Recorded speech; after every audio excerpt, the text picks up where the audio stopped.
Andy. Okay, so what I'm saying, G, is like the Are we motherfuckers live now? naturally. He, huh? Yes, sir. We're We live. He, live, baby. he Yeah, we done, live. he done threw us on live. Just he's wild. He's wild. He just Yeah. threw us on live. Didn't even say nothing. Yeah, they Didn't cue even up say your nothing. music. Right. Didn't even say nothing. Yeah, Yeah, buddy.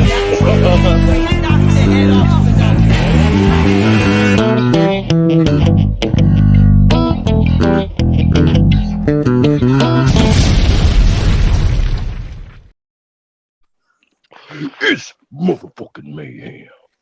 what's good, everybody? You already know your man Chris, aka Apocalypse, back in the building after giving you sorry motherfuckers a Valentine's Day reprieve. Uh, Blurred Minds Media, the new faction, back in the building, hitting you off with another motherfucking Monday night mayhem. Oh, we got a full board panel. Introduce yourselves to the good people. it's dirt, man. Okay, I'm holla just, at them. it's Let just, them know who just you. dirt, man. All right, what's good with you, Gert? I'm eating people and drinking coke, man. You eating who? Eating pico and drinking coke. Oh, you said Pico. Okay, never mind. Pico, Whoa. yeah. My bad. Yeah, I got I mouthful mean, of no, that shit. yeah, I thought you said you was eating something else and doing some coke. But anyway, I mean, fuck. tomato, tomato. That's our man Gert City. I'm What's gonna going give. I on? think I'm gonna give you your moniker, Mister Attitude, because he reps that Attitude era as far as the WWF hardcore. But he don't Got mind to. hopping on for a little bit, getting a little homework, a little education. You know what I'm saying? Yeah, We a little appreciate bit. you. We appreciate you, bro, for real. I know. Is that the vault? Come on. Oh, All hail the devil. All hail the oh. And you see he's throwing up. Y'all see he's throwing up the Dudleys. Hey, bitches, don't y'all forget about that hashtag. Dudley Boys Tag Team Goats, man. Go back Uncle and watch. Eugene. What up? How y'all doing? How you doing? What's good? Hey, Douglas I'm good, tag man. team Man, goat straight off of debatable. So Dog, did you see debatable. who the network gave the fucking? You see who the network actually dubbed that shit, dog? Pissed me off. What's up? They they gave it to the New Day. Look, the come new on, day. man. Listen, Look, yeah, hey, 23, but you ain't together. 23 secured world tag team titles. Yeah, man. I The know, only right? team to ever have the WCW, the WWF, the WWE, and ECW World Tag Team titles in one capacity. They kill me with that, man. Who you Dog. telling, Stop, man? stop, just stop. But okay, it is I what said, it is. why though? Yeah, that's why I was like, what the fuck? Yeah, when I seen that, I was like, all right, bro. Because man, Vince loves to control the narrative because Vince likes to conveniently remind y'all that as far as he's concerned, only their He wrestling Vince fucking me, matters. man. Right. I seen that. I said, man, who in the fuck did that? Vince, we love you, Vince. Look, look, we starting off. See, it's sad, y'all. We starting off the rail. We starting off the rail. But look, let me see if we can get a little order. A little order. All right, up in here. All right, listen, ladies and gentlemen, boys and girls, dogs, cats, chickens, and rats. We are back with another motherfucking Monday Night Mayhem, rounding out our celebration of Black History Month. See, we need like an Afro Sheet commercial or something. Like we needed that shit. Man, who the Cold fuck am I blood. over here? My baked chicken? Hold on. Who the fuck am I over here? My baked chicken? Oh, for real. J Wall, you ain't got an Afro Sheen commercial for us? That would have been dope, man, for this. No, I'm playing. But Tell anyway, my Man, friend I only am Earth the burrito Nerd. commercials. uh, Hi, hit him, motherfucker. hit him, Irk. Let him know who you be. I am Earth the Nerve, aka Mr. Somebody. How are y'all doing tonight? Shit, man, we good. We are back at it. Man, you I Excited. we are going to debate me and you, AP. We Here we are go. going to debate this Dudley shit. Ain't no debate. You better go back and watch an episode. I'm done debating. I'm done. Been there. I think we can have room for debate. Although I will say the Dudley boys were probably, well, no, I ain't gonna say probably. They were absolutely the more brutal tag teams that you've ever seen. I'm not gonna argue with facts, and I'm not gonna argue with 23 secure world titles. I'm not doing that. I'm not. So that's the hashtag. Dudley Boy Tag Team Goats. Get it.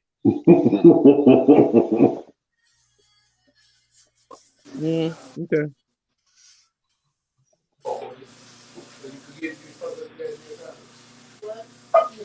A good healthy banner, y'all. But look, we got two more tales. Okay, celebrating the contributions of some groundbreaking brothers when it comes to the industry that we affectionately love and call Mayhem. Okay, and if it is I with the panel, Uncle Eugene, aka the Vault, of myself. Okay, once again, conversing, swapping of ideas, because that's how it is when you're dealing with a conglomerate of free thinkers. All right, all you lame ass by the book motherfuckers. That's not how we doing it. Dug up these two names. All right, so these are the gentlemen we're gonna profile tonight. We're gonna get it cracking, get it off and running. Okay, with the three-time, yes, that's the three-time Mr. USA bodybuilding champion. Okay, the chiseled one, the man crafted out of granite. We're gonna get it started with Tony Atlas. Let's go, man. Let's get it. Let's get it. J Wall, you got some picks for me? I sent you a lot today, bro. Wow. Showing early promise when you talk about his physical specimen. Look at him. I love the contrast, man. I love how you found a black and white picture of him. You know what I'm Yep, I saying? We want to talk about be him when I grow up. yeah, we talk about that era. Hey, I look like that in 8th grade. I know you fucking lying. I know you fucking lying. Boy, he was fucking people up at lunch. This motherfucker had all the chocolate milk. all the Pop-Tarts. The little orange juices and shit.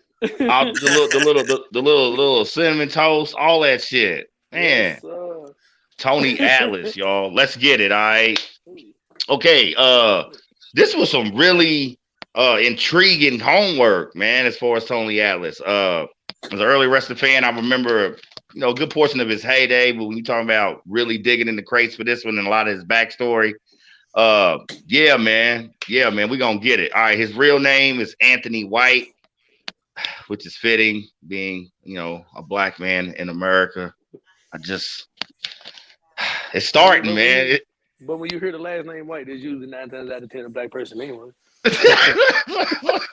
It's starting, be honest. Facts. Yeah. He said facts. I mean, how many like white dudes with the last name White? Really? I don't know any. Dude, you have never met the so-called white man named Mr. White. There's a lot of black people. Look, there's a lot of black people with the last name. You've met a white man named Mr. Black before you met a white man named Mr. White. Yeah. Facts. Okay, so actually, the only one there like, hey, so-called white man, Mr. White, come to the stage, and this is the only motherfucker they can find.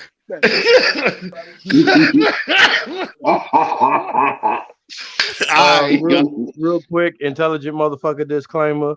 Race is a socio-political construct. There is no biological proxy that makes the concept of race relevant. Okay, we can move on. Thank you, Eric. But now, born April 23rd, 1954, Roanoke, Virginia. All right. This would really, Roanoke. What I did hate as far as doing the research on this, wasn't able to find when you talk about high school or any pre-wrestling athletic accolades. Kind of threw me off about that. As far as, like I said, his bodybuilding prowess, this man won Mr. USA on 3 separate occasions. Shit. Okay, so you talk about an early pioneer of the bodybuilding world.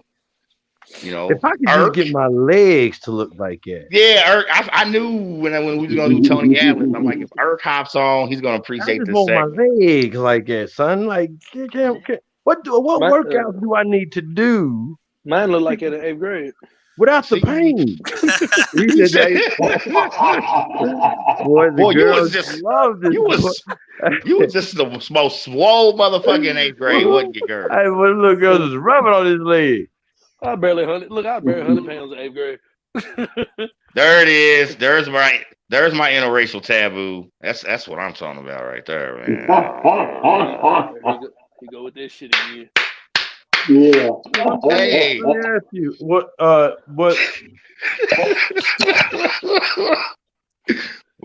What's up? I don't know how much research I mean, let me ask you. I don't want to. I'm gonna sound stupid.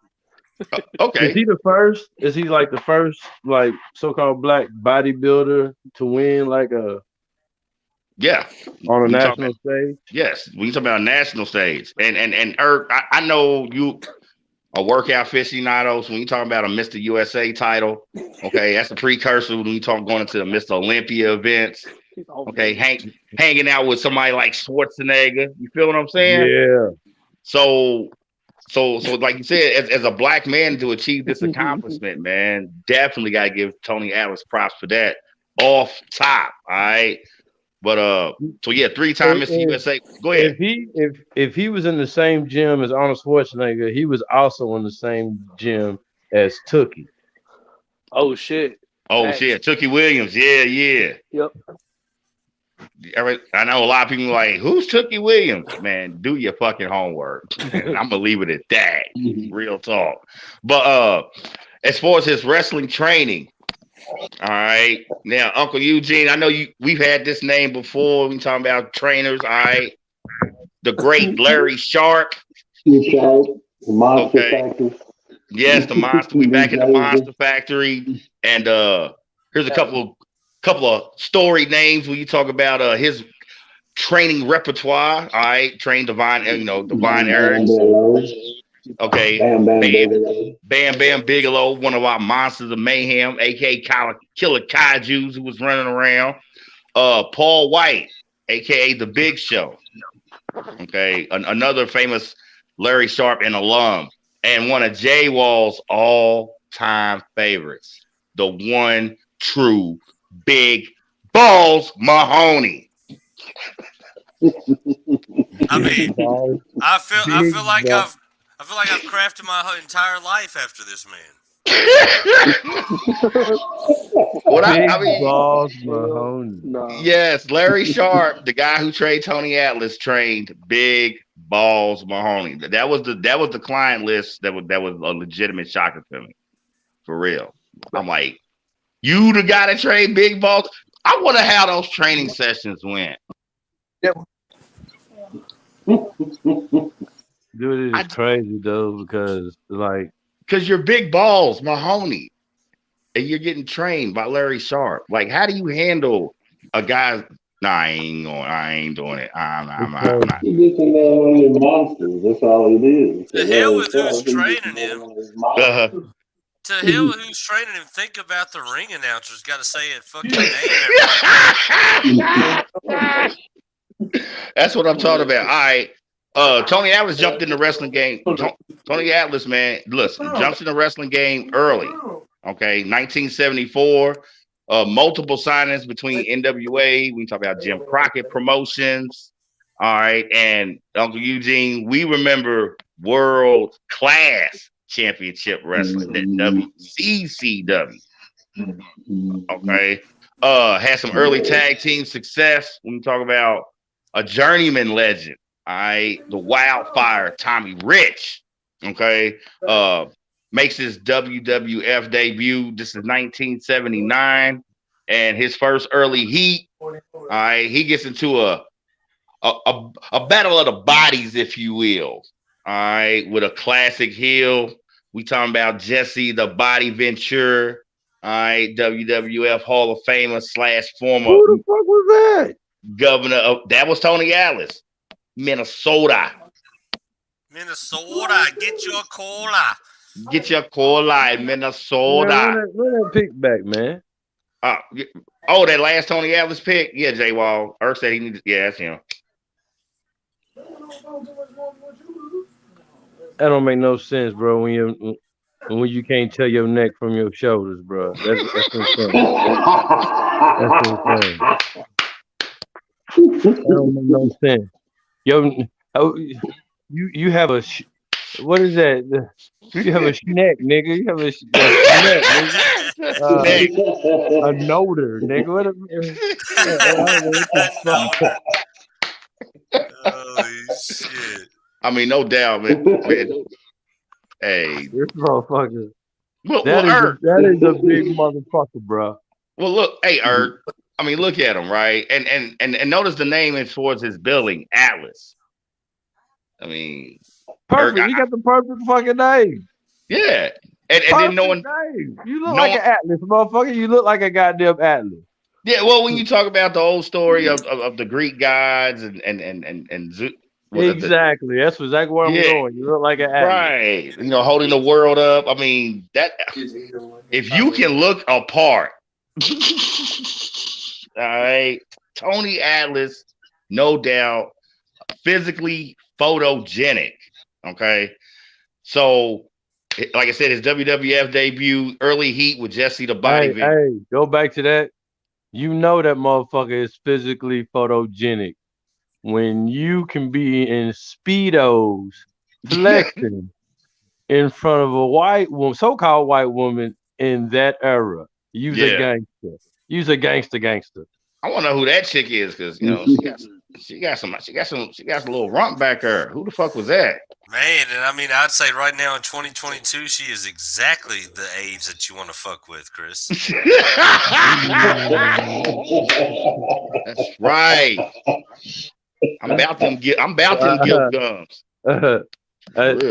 It's okay. Just find the reasonable facsimile of today's day and age.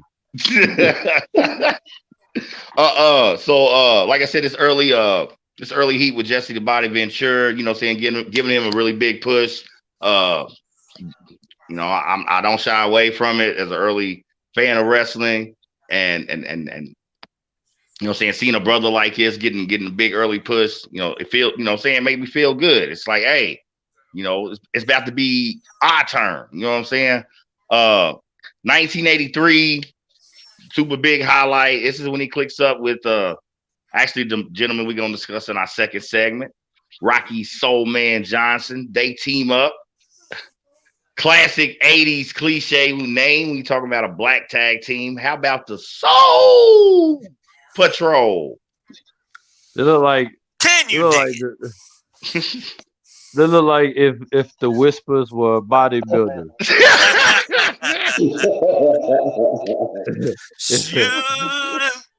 I was about to say, is this you in the mood? Yeah. I mean, Rocky Soul. Hey, boy. Hey, they look like a black exploitation movie. The action scene, the action scene ready to pop off.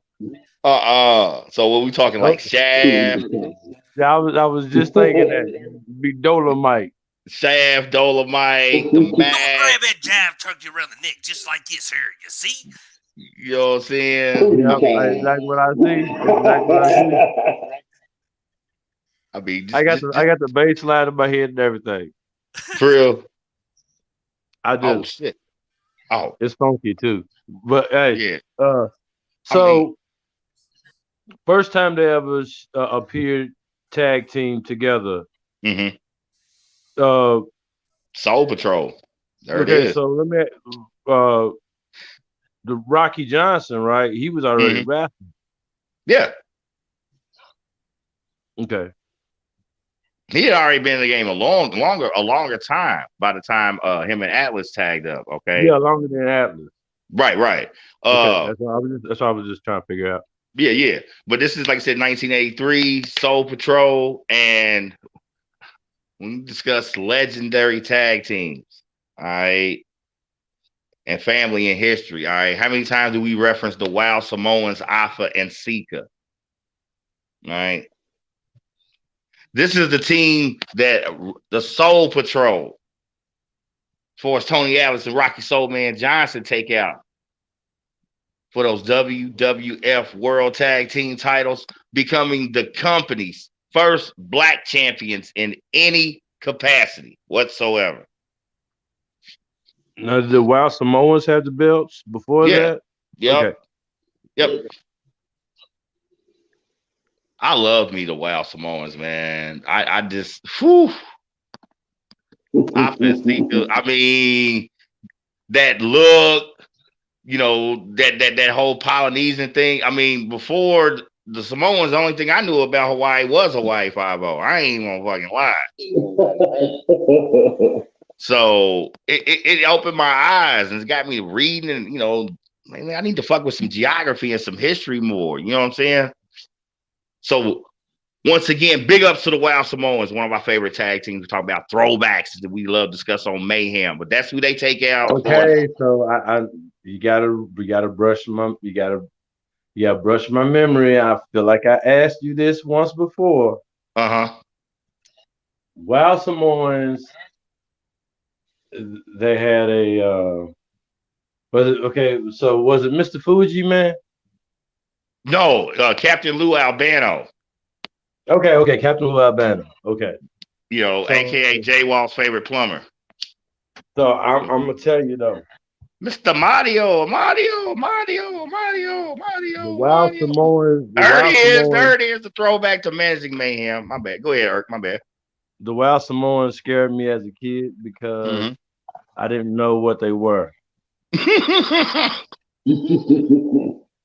They wasn't black, they wasn't white, and I was like, okay, what are they? Yeah, right. What do you call it? Fear of the unknown. I think was like, okay, I don't know. Definitely at that time, I wasn't educated or schooled enough to even. I was naive as fuck. Right. But I was like, okay, they're definitely not African. No. And like you said about, I didn't know shit about Hawaii. Right. And, shit like that. You know what I mean? I mean, I knew it was an island and shit, but I didn't know anything. I didn't know about anything about the native indigenous people. Right. Hey, man. So when I came to the ring and shit, there was kind of like man, I guess I kind of looked at them as like the bad guys automatically, Oh yeah, the majority of their career they were the heels. You know what I'm saying? I mean that savagery. See, you don't have to be black. Like Eric, how'd you say it on the Rick Martel show? The browner you are, the more you need your traveling papers. See, that's Vince and Billing. Any shade of color, he's gonna put you in a box. And so with that whole island look and vibe, gotta bill them as savages, gotta bill them as heels. Cool, we'll run with that and become legends with it. Yeah. That's how the motherfucking Wild Samoans got down. But back to Tony Atlas, all right. After this nice little title run, show the picture of them holding the belts again. Oh yeah.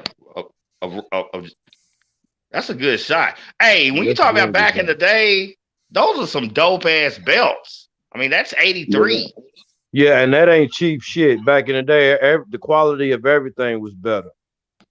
So that was not no motherfucking cheap cookie cutter fucking belts. Gur City, what's good with you? Chime in real quick. How you liking the history lesson? Gur City is gone. He's gone. Too much pussy and coke, pizza and coke, whatever the fuck. It's all good. That's how Gert walked out. Gert walked out just like that. I'm a holler. That's all right though. If you hop back on, it's all to the good. You know what I'm saying? What sucks was, I mean, their tag team title run ends. They lose in a match against Adrian Adonis and Uncle Eugene. We get to show our age again. How about Dick Murdoch?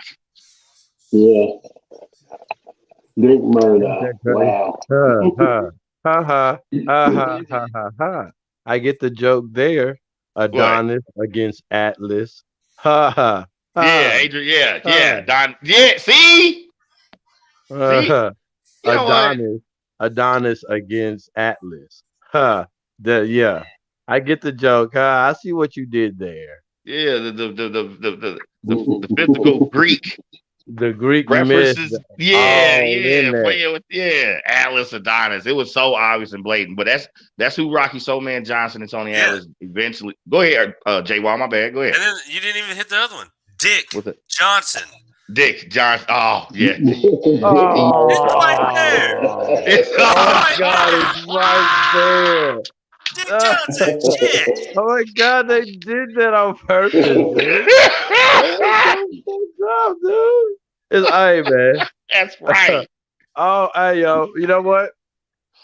I What's don't up? put nothing past them. I Nothing. think they're evil, brilliant geniuses.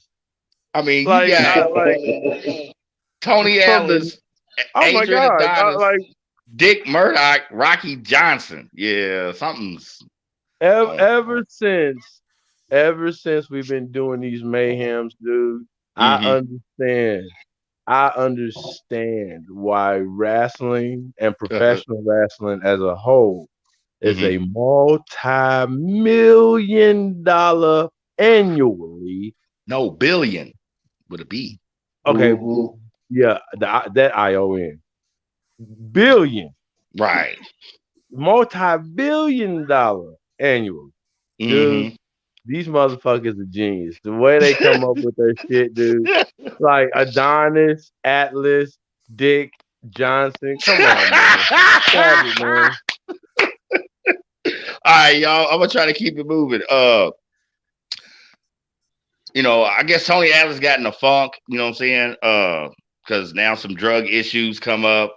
I wish Jay Wall had some cocaine music for me, and it gets so out of Oh, control. do you just wait your fucking ass a second there, buddy? Every good cocaine story needs cocaine music. Every good wrestling story has cocaine. There it is. Yup. I'm working the docks. I was thinking more disco, but okay. No, this is cocaine music for real. I'm working the docks, man. I'm unloading the shipment. Real. But it gets so out of control, he eventually starts missing show after show after show. I mean, okay, that's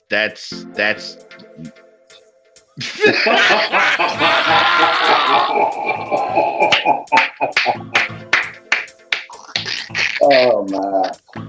Oh my. the production value, baby, for real. See, that's more like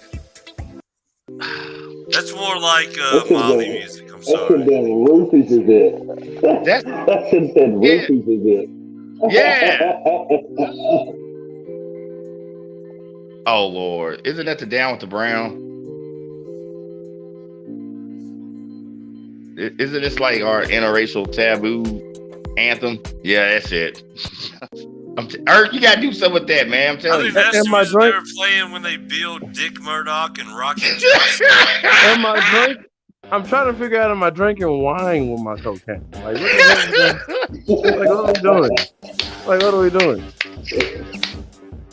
That's cocaine music right there. That is That is. porno. That is There it is, baby. that is cocaine. That is a cocaine porno right there. No. Dude, we should. Ooh, I can see it now. Blurred Minds Media. Okay, cocaine porno. What would you call it? What would you call a cocaine fueled porno movie? Anybody? Man. Somebody take a shot at it. Mayhem. Hyperdrive. Hyperdrive, good one. Okay. Anybody? Anybody else? Come on. Mayhem. Mayhem. No, that's the name of this show. You know. Uncle Eugene, you want to take a stab at it? Nah, I'm good. No? Okay. I think I got one. You know what I'm saying? Right to the point. Realm. Cocaine coochies. cocaine coochies. That's it. Too obvious. Too obvious. Sometimes obvious worse. Sometimes blatant worse. Come on, we're talking about professional wrestling and Vince McMahon and shit. The king of blatancy. Because a part of his blatancy, you know what I'm saying, and with it being Black History Month.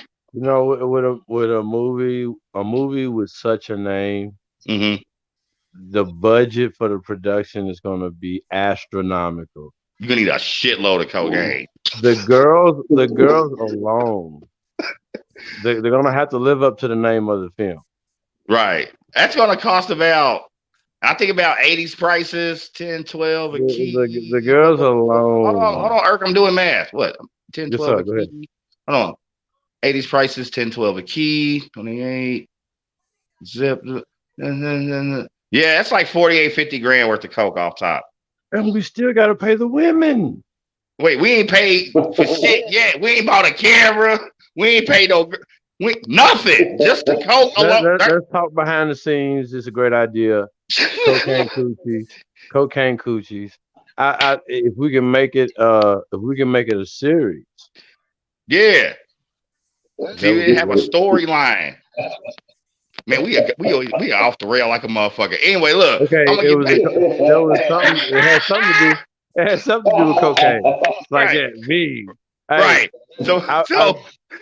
I've literally threw my face at a pile of cocaine just like that. Do it again. When I was 16, I did this. I said, "Key." Yeah, just like that. See, keep your face out the cocaine, man. So oh yeah. So due to Tony Atlas's cocaine use and continuously missing shows, eventually he's released. All right. That was May of 1984. Here's where it gets. They were going to push him for IC. Yes, exactly. Tell him again, Uncle Eugene. Speak up. He was getting pushed for the Intercontinental Championship, and he started missing the shows and stuff, and that's when they just pretty much pushed him down the mid card or the person that you get to beat up to make it up to the next level. That's all he was after that. So he left. When I think about the IC title, man, Tony Atlas, I mean, I always say Macho Man in the modern era really brought that at prestige to the IC title. I think Tony Atlas could have been like that pioneer, though. You know what I'm saying? I think he could have been that pioneer. Half of his shoulders, just half of his shoulders on mine. Like, yeah. Yeah. All right. I'm looking at his picture trying to figure out what the fuck exercise do I have to do? What do you got to do, huh? Here's where business gets weird, okay? It's 1984. He jumps to the AWA, which was run by Vern Gagne at the time, all right? Another legendary name in Mayhem, particularly from that, what is it, Uncle Eugene, that Minnesota wrestling tree we talk about? Yeah. Okay. Yeah, Vern and Greg. Ken Strongman Ken Patera. I remember that guy. But so now Tony Atlas is in the AWA. Okay, and they initially give him a really great push. He actually has an undefeated streak of like 3 or 4 months consecutively. Okay, eventually loses his first match to another one of our Monsters of Mayhem alumni. We talk about King Kong Bundy. Okay. Eventually gets 2 title shots with, when I found the partners' names, I'm like, they are of no significance. Gets 2 title shots as far as the AWA World Tag Team titles against Irk's favorite tag team, the Road Warriors. First match results in a win, but by DQ. So, of course, title don't change hands. And the second shot results in a loss for Tony Atlas. You know what I'm saying? And like I said, in between, he's still doing some shows as far as world-class championship wrestling. So regionally and nationally, you know what I'm saying? Tony Atlas, he's a face. He's a name. You know what I'm saying? And at that time, me starting to get a little better understanding of the business of it.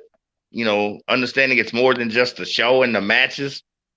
I was really hoping, that Tony Adams was going to get a really big major push. So what happened was Vince, as far as the WWF, actually starts rating AWA talent. Therefore, Tony Atlas makes the decision to go back to the WWF. Okay, they bring him back in, keep him on this really nice hot streak. All right, and some legends he took out during this hot streak on his return. Mr. Fuji, another managing Mayhem alumni. All right, the Iron Sheik.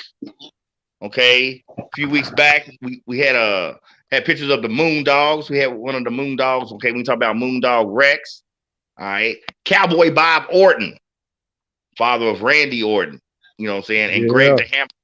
And Greg the Hammer Valentine. All right. It got so ill, he was even in what was called a steel cage turmoil tournament. This is pretty much a precursor to what become the King of the Ring tournament. What I love was it's a round robin tournament, and all these matches were held in a steel cage. Damn. And if you remember the old school steel cage matches, saying that blue steel. Round robin is like, explain please to the audience. I mean, and myself. Similar to a bracket system when you talk about the NCAA tournament. You know what I'm saying? Wrestlers are seeded. All right. The matches take place. The winners advance. All right. And they happen in that same night? Yeah. Oh, wow.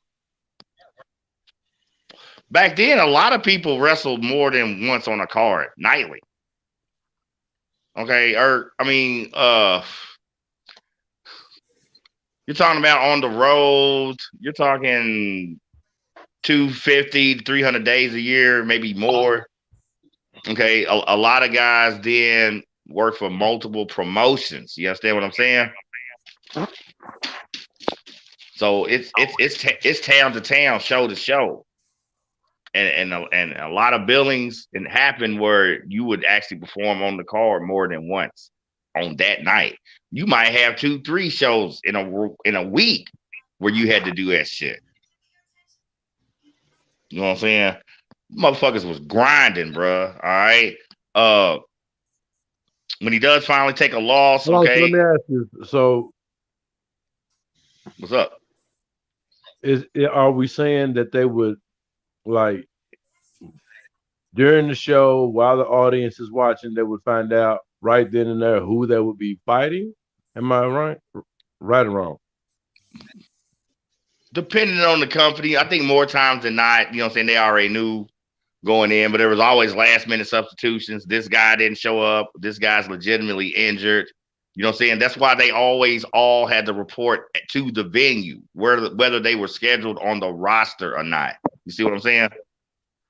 Oh, so every single one of them had to show up regardless. Right. That is dope, though. That's a kind of a dope system. Well, I mean, because like you said, man, somebody get hurt walking into the dressing room. You always got to fill in. Exactly. You know what I'm saying? So early heat, we talking about his WWF return. Eventually does lose to when you talk about mid card guys, but I think somebody should have kind of at least got over the hump a little bit. Uncle Eugene, do you remember Mr. Wonderful Paul Orndorff? Yeah. Man, I remember him too. You remember Mr. Wonderful? Go ahead. What? Mr. Wonderful used to wear the motherfucker. he bit the robes, didn't he? Let me. Yeah, he bit the robes. He bit the Ric Flair robes. Yeah. Okay, so he had a mean ass power driver. And for a guy his size, he was you know what I'm saying, he had a nice physique too. He was put together. He was a big motherfucker though. Yeah. Plus he had that classic bronze tan shit, like like Steve Reeves, like old school Hercules type movie. You know what I'm saying? Yeah, I remember I hated that motherfucker because he was so fucking cocky, brash. Yeah. I Yeah, remember him being. I remember him being really brash, and I hated that about him. right. Here's where the fuckery, as far as billing, as far as Tony Atlas starts to go down. All right, WrestleMania 2. Okay. One of the feature matches is a battle royal. All right. Now, reminding y'all, this is fresh off the Super Bowl win by the 85 Chicago Bears. All right.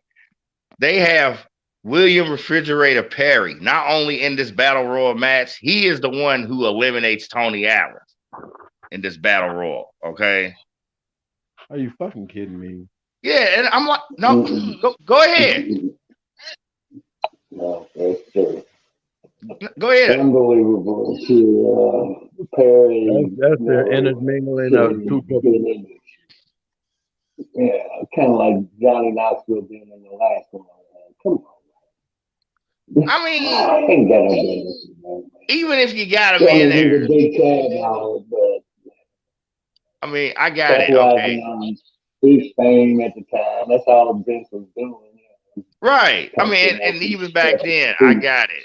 You know, I'm like, all right, it's the Fridge, Super Bowl, Vince trying to have that pop culture mainstream Yeah, merger. well, we've come to learn about professional wrestling in this magnitude that there is no loss of opportunity. There's no loss of opportunity when it comes to that. There's no shame. They would do anything to make some money. Anything to get that fucking money. Anything. Where's the money memes, man? Oh yeah, they're gonna take advantage of every fucking means possible, dude. Money. Where's the money, J Wall? We need a money meme. We need a really dope one. Wish we could find one of like money reigning over Vince. That is a very active picture. There's a lot going on in this picture right here. This is the Battle Royal, WrestleMania 2. I mean, and I got the billing, fine. Bears, Super Bowl, Refrigerator Perry. It's the fact that they have him eliminate Tony Atlas. Like, come on, man. Like, come on, bro. Like, no. So, but that was like basically the beginning of the end. His last actual WWF match took place September 1986. Of course, losing to Adrian Adonis. All right, and not just his ring career, and other things. We're telling Tony Atlas' story. And Uncle Eugene, I know you all too familiar with this one. You know what I'm saying? Because now murder, most foul. Man, I got a murder. I got a murder story.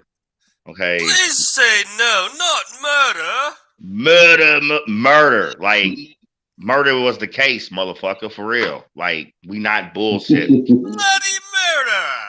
This, and this one more shout out to all the people that say wrestling's fake. This story is particularly for you motherfuckers, okay? Now, I've heard this story for years. It's been featured on, if you ever watch Dark Side of the Ring, okay? I think it's on the Axis channel. All right. This details the murder. Flat out murder. One of the all-time great legendary heels, man, Bruiser Brody, okay? This takes place July 6, 1988. Booking at a card in Puerto Rico, Puerto Rico territory at the time. And Uncle Eugene, as far as this area, I know another guy as far as part of this story. You remember Dirty Dutch Mantell? Mm-hmm. Dirty Dutch. Yes, Dirty Dutch Mantell. He was a classic heel. Yeah, and one of the hairiest motherfuckers. That sounds like a mean ass fucking Dutch mafia butcher. Like, wait till I tell you where he's from. Wait. Never get money loaned to you by old Dirty Dutch. Wait till I tell y'all where Dirty Dutch Mantell is from. You ready? Oil Trough, Texas. Yeah, he killed people before. Yeah. Dirty Dutch Mantel. Dirty Dutch Mantel came in the ring wearing all black. He had this long black, like throwback Western coat, A and a duster. bull, and a A bull, yeah, Yeah. and a bull whip. Fuck, you think he was wired up or something? Man, I'm telling you, man. You want to just talk about just a mean motherfucking in ring, Dirty He Dutch look like a Mantel. goddamn psychopath. No, that's Bruiser Brody. That's the guy who Oh, Yeah, gets that was murdered. Brody. Yeah. That's Bruiser Brody. That's the guy who gets murdered. And I'm gonna get to the story. Here we go. So, like I said, booking at this Puerto Rican wrestling territory, the promoter / wrestler Jose Gonzalez.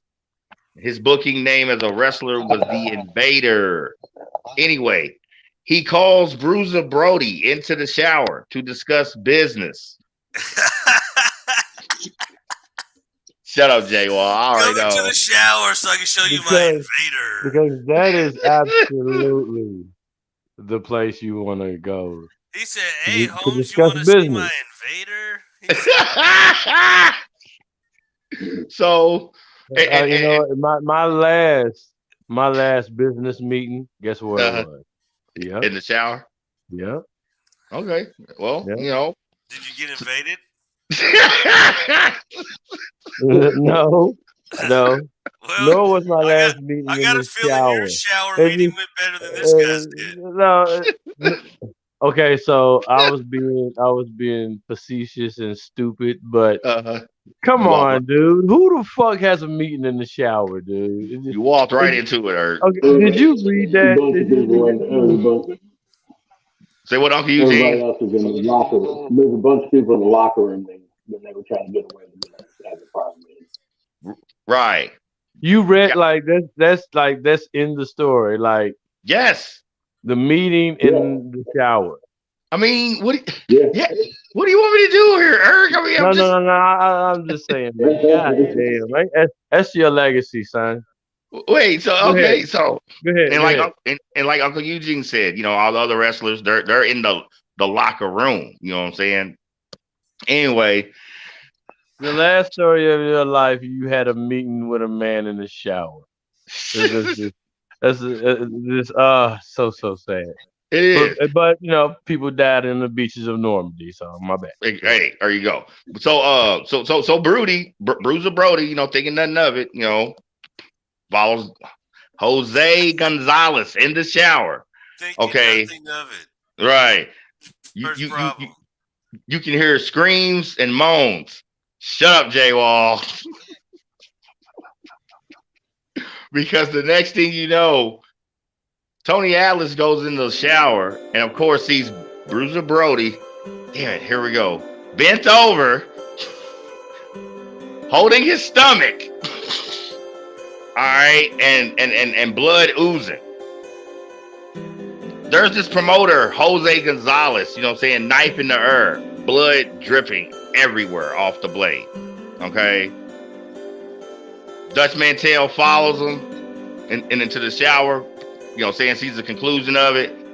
Shit fuck paramedics can't even put Bruiser Brody in the ambulance because he's too fucking big. Tony Atlas scoops up Brody, puts him in the ambulance, rides with him to the hospital. He's up there 2 to 3 hours, comes back to the arena, okay, to still finish the show. Long story short, not only does Bruiser Brody die, this Jose Gonzalez guy, while charged with murder, okay, he's got a self-defense claim. And damn it, Jay Wall, I don't know too many things that can fuck up an airtight murder case than the disappearance of the murder weapon. That's always seems to be a problem. Oh, wait. I forgot to mention the fact that since Tony Atlas and Dirty Dutch Mantel were material witnesses, both failed to receive summons and notices to come testify during this asshole's trial, leading to his acquittal.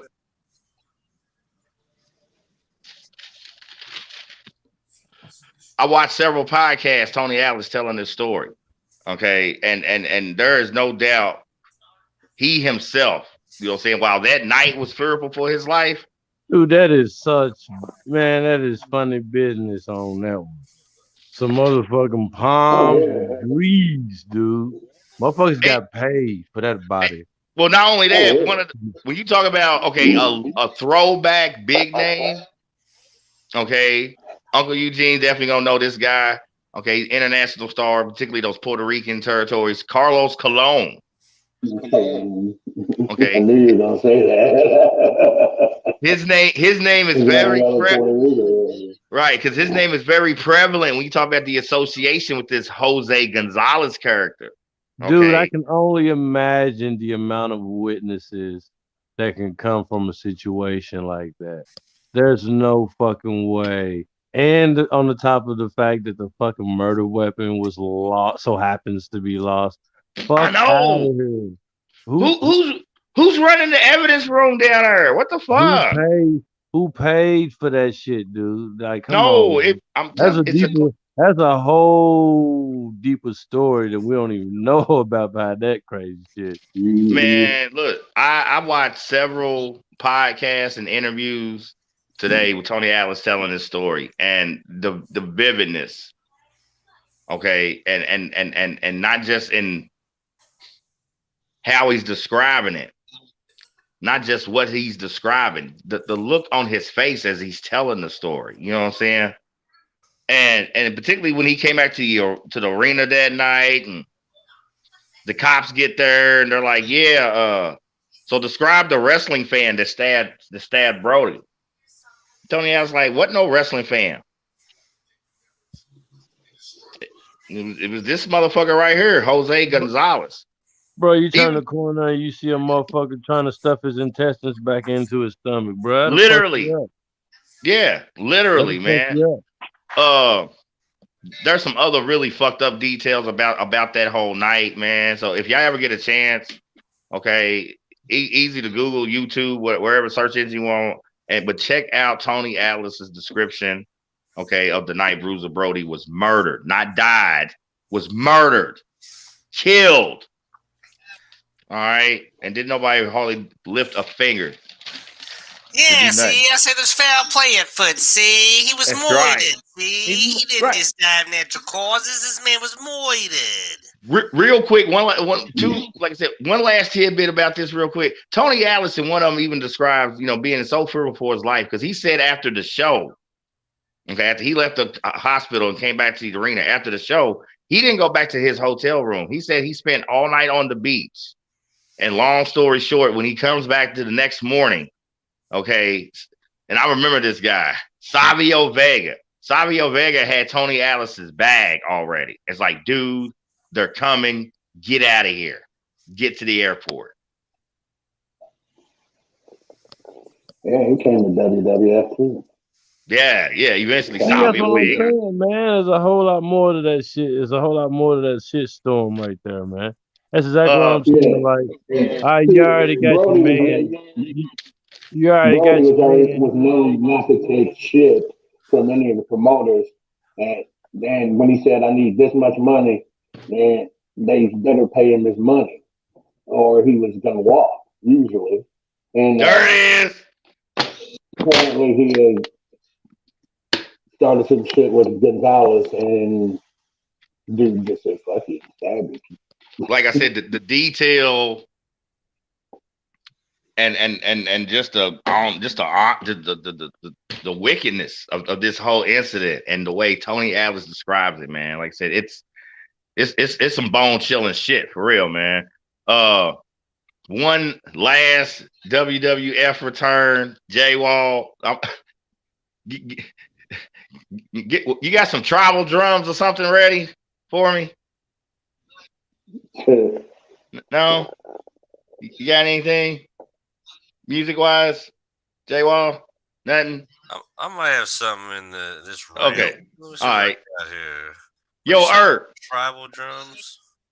Yeah, what's up?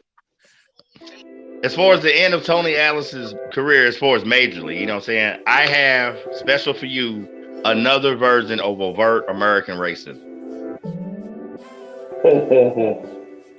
Are you prepared? This music is perfect for it. Okay. Yeah. No. Meet Saba Simba. No.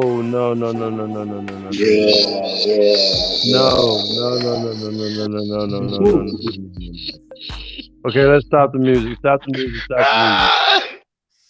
Oh no. Please tell me I didn't have to. This you don't want to meet Saba. Go ahead, Uncle Eugene, tell him. You know it did because it's Vincent Kennedy McMahon behind them. Oh, try to make some money. God, dude. You don't want to. Okay, so as okay, so there's a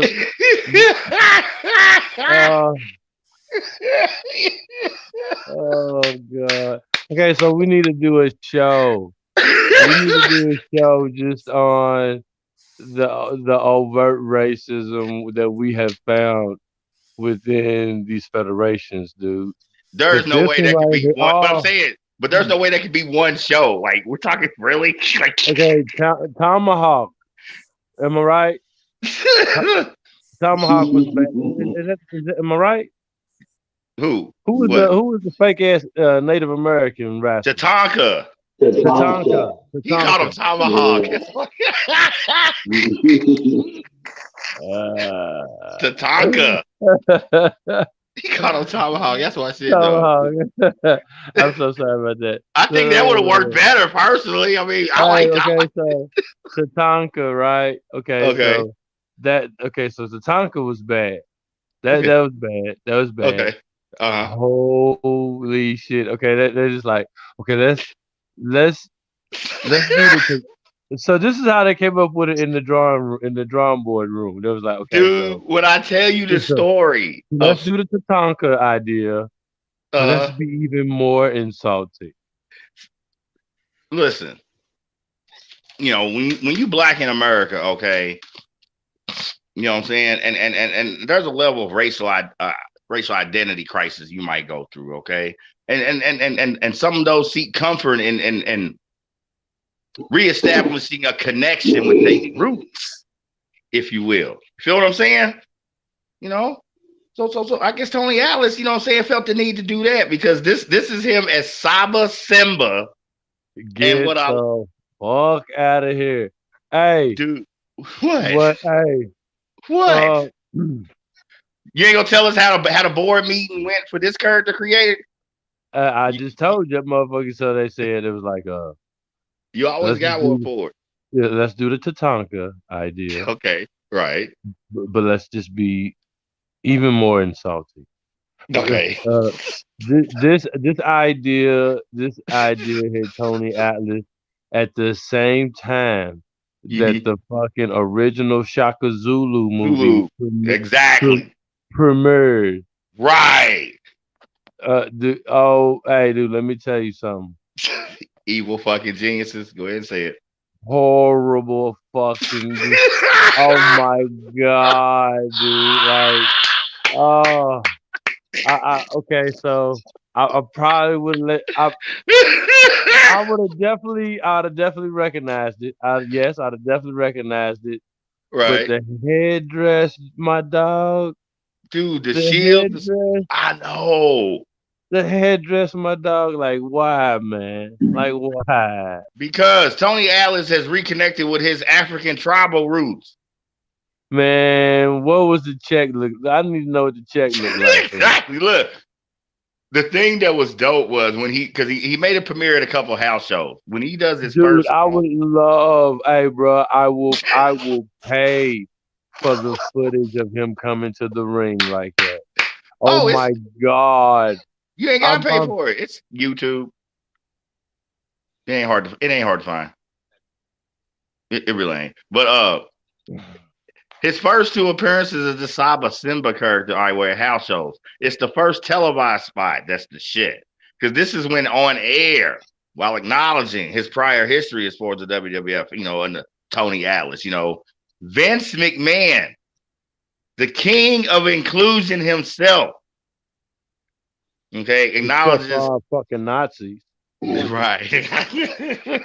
Okay. He is the one who lays claim, you know what I'm saying? And I hate to use the word. Okay, I'm going to use the word claim. Fuck that. That was subversively blatant. Okay.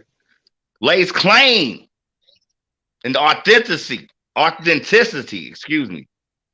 Okay, of Saba Simba and this transformation Tony Atlas is going through. And the story on this, all right. I found some interviews and podcasts when he tells this story. Oh my God. Guess who was one of the creative guys in the room on this one?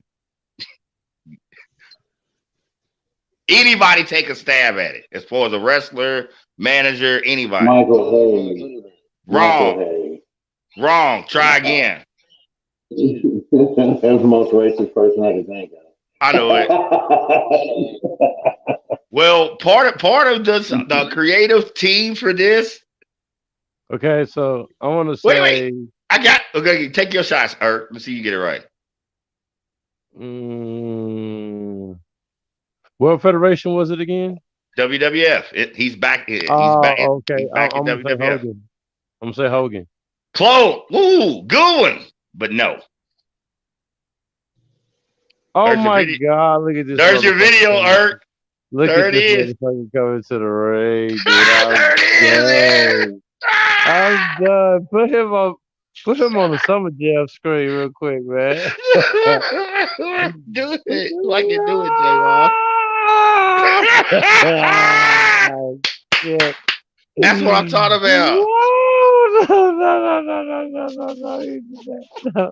Exactly. No. Exactly, bro. Exactly. No. Oh my God. Yes.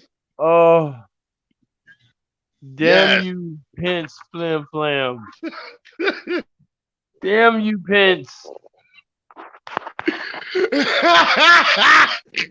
Oh my God. Pence Flim Flam is man.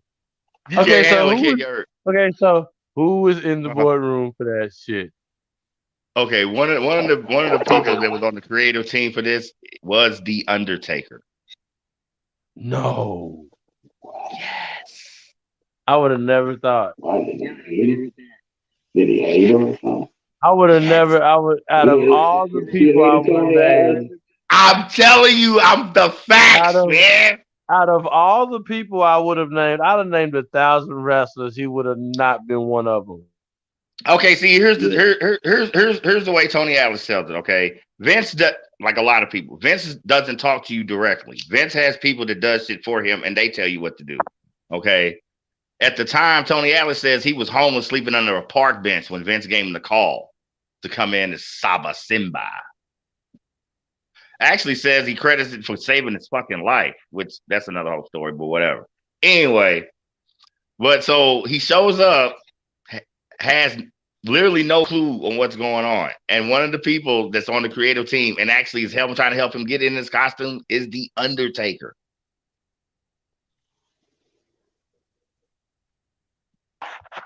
Oh my God, dude. Hey, man. No. I don't ever want to find out. I don't ever want to find out that Undertaker was the reason for that headdress. No, listen to what I'm saying. The power structure, okay? Shit gets pitched, okay? Vince signs off on it or not. Once it's signed off on, Vince doesn't talk to you. You understand what I'm saying? Tony Atlas is coming in cold, okay? It ain't like they faxed him, you know what I'm saying, a copy of the script and his new character. Nothing. Do you understand what I'm saying? He wasn't part of the character development meeting. Are you getting the gist of it? You understand the Uncle Eugene, what I'm trying to say? How crucial. Mm-hmm. Yeah, because he could have said, "Nah, I ain't doing that." Yeah, he might not have a job, but Yeah, he would have had a little dignity. If there is ever a time to answer the phone when Vincent Kennedy McMahon calls you, it's when you homeless sleeping on a park bench. That's a fact. That's a fact. I can't argue with that. I mean, pride, dignity, my ass. Ain't none of that shit feeding you. You better put that motherfucking headdress on.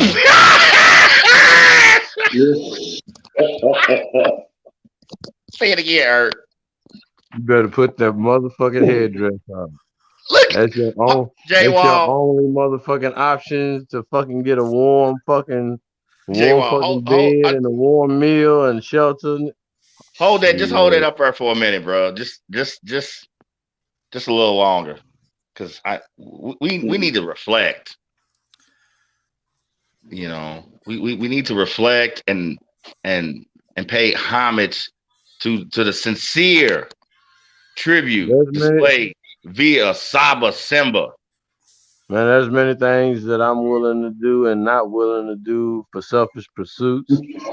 And sleeping on a park bench, this is an easy call. Easy call. That's what it was. Literally. He went from token is to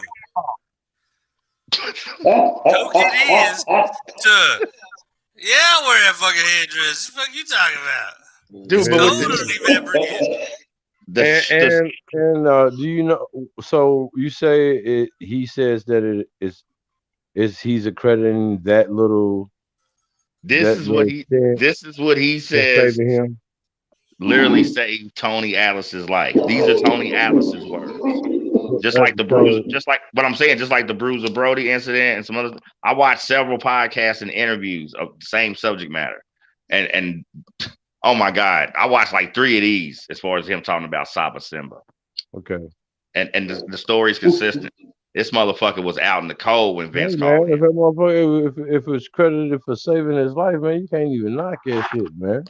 Right. But nonetheless. Here we go. The overt and absolutely blatant racism is there, folks. Well, it's there.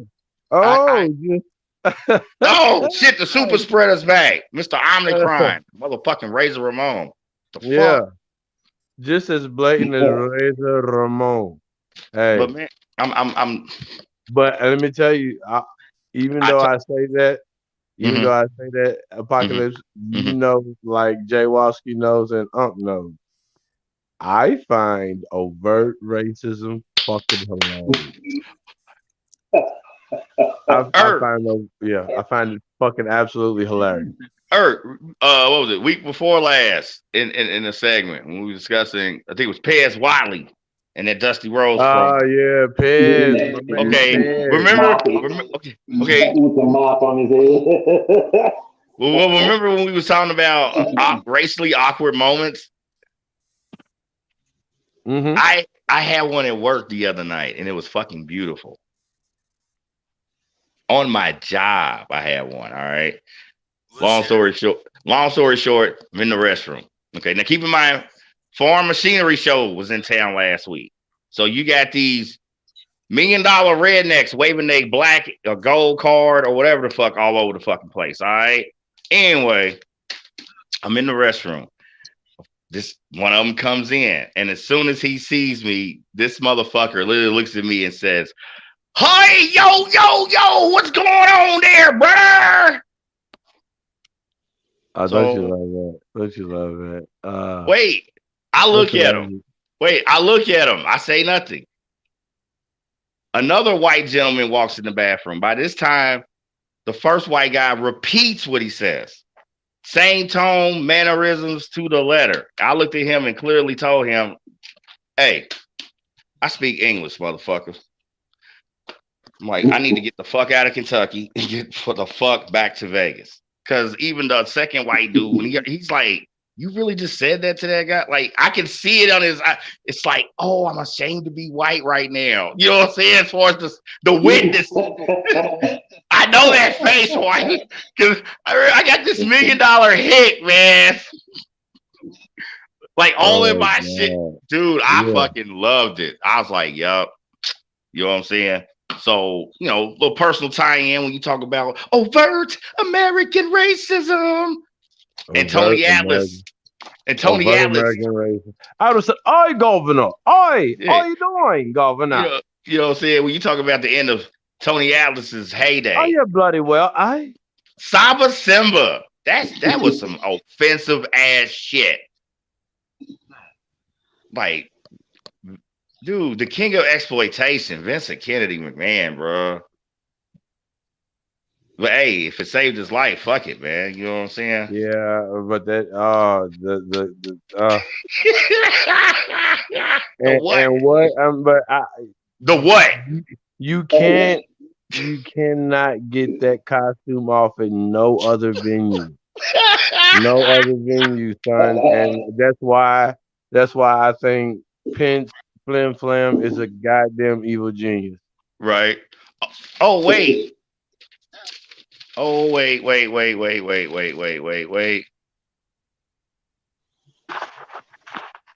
J Wall.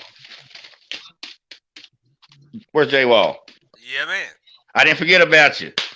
Early billing names. I knew I had one last thing. Let's Early billing names. go. All right. Wait. Let me get it right. Okay. Black Atlas, Tony Atlas White, and Black, which I know, and Black Superman. Oh, Lord. Black. Was it Tony Atlas White? Yeah. Yeah. Oh shit. Got a Black. son too. Okay, so There's Black Atlas. Black Atlas is dope. And then Black Superman. I don't know. That Black kind of Atlas sounds absolutely like it should be a Marvel comic book right. character. What year was he billing himself as Black Superman? Out of curiosity.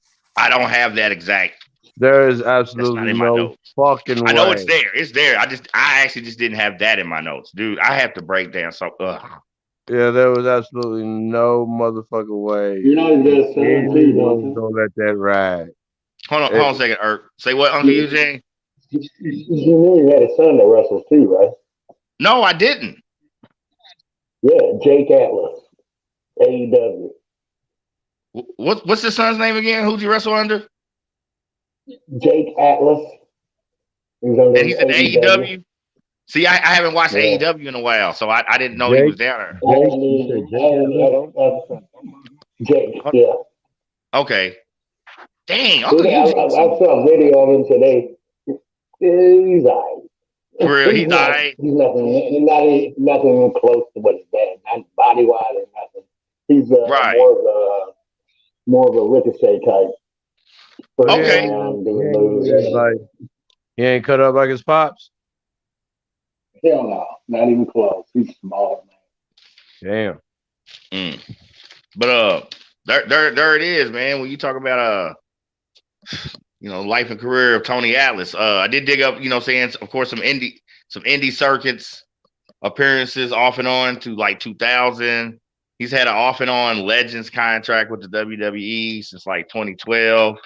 But he's got a shitload of shoot interviews and podcasts that have been posted by different wrestling podcasts. So Tony Atlas, y'all, okay, trailblazer. I think he's running a gym in Maine, or some shit. For real? I think well, yeah, I think he's doing that. Yeah, well, I dug up. You know what I'm saying? Is he all the way up in Maine? Dang. Well, because I dug up. Wow. Well, it's actually Auburn, Maine, and he lives there with his wife, who is Monica White. Just White. And she's white. Hey. I seen pictures of her. So when you talk about a white person whose last name is not white, so fucked up. I wonder if that was her back in the day. Oh, you're so fucked up, dude. So I don't know if the awkward pause. Was purposely done, but it was brilliant. You waited and then you said, "And she's white." Yeah, like I seen the pics today. I'm like, I knew it. I knew it because his name's Anthony White. I mean, only in America. Hey, boy, you do it too much. You do it. You do it too much, AP. I ain't doing it. He's the black man. Listen, he's the black guy whose name is Anthony White. And he marries a white woman. And she is now Monica White, who happens to be white. How's that my fault? Explain that shit. Thank you. I just, you know, the facts, man. You know, that's all I do, man. So what's good, y'all? Okay, you know what I'm saying? Y'all want to get a little halftime in before we get into round 2 and Rocky Soulman Johnson? Okay. We do realize that we got to look at the historical significance of this. Okay. A black man made her white. Mic drop. Ooh, boy.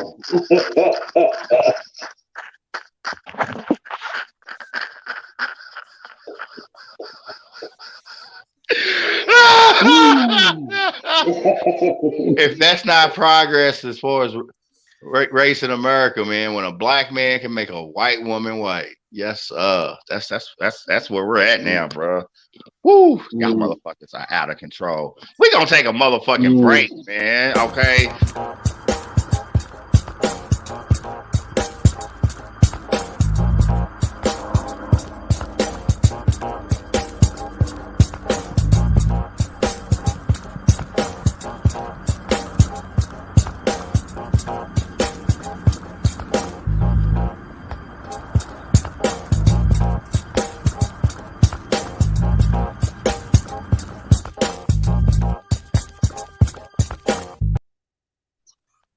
Have you ever been so high you just eat a cheese sandwich?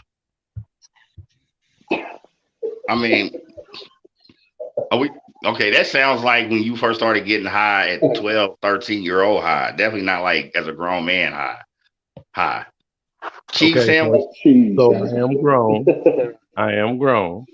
Okay. Are we having an adolescent flashback via the weed? I mean, what do we? I mean, no, I kind of got the munchies. Okay, I'm cool with that. And I want to go to sleep soon, like possibly directly after this. Mm-hmm. But I don't want to cook anything.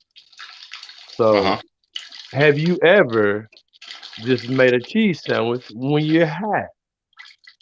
Not in a long time. Yep. I made just peanut butter sandwich, cheese sandwich, cold hot dog, whatever it takes.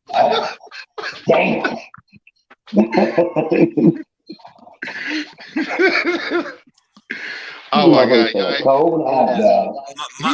Microwave a cup of ramen on nuclear death mode on the microwave just to make sure them motherfuckers are tender enough to eat.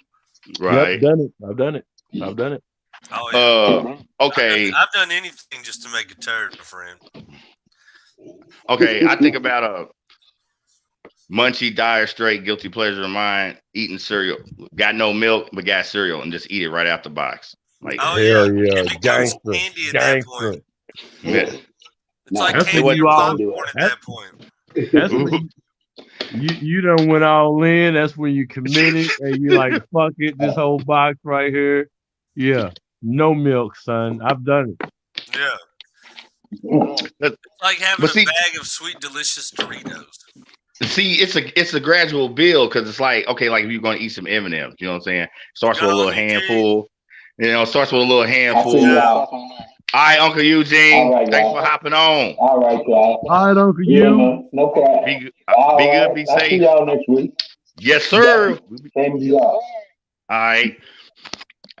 Boom. But it's like, like eating some M&Ms. It starts with a little handful, and then it's gradual, and then next thing you know, you're down to half a box all fucking ready and shit. But yes, The next dry thing, the cereal. next thing you know, you looking at that box. You say it's just a handful, but you looking at it like this.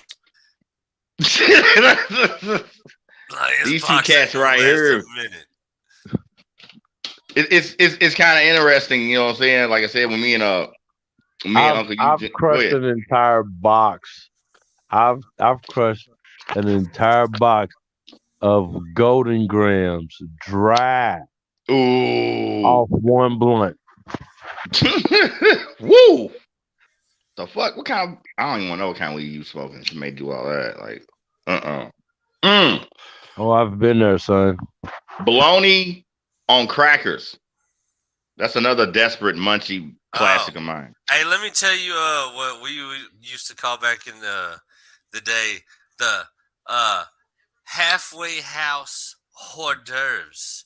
It's a Okay. saltine Mm-hmm. with a little piece of salmon's cheese Mm-hmm. and a Vienna sausage Ooh. with just the right splash of Louisiana's hot sauce.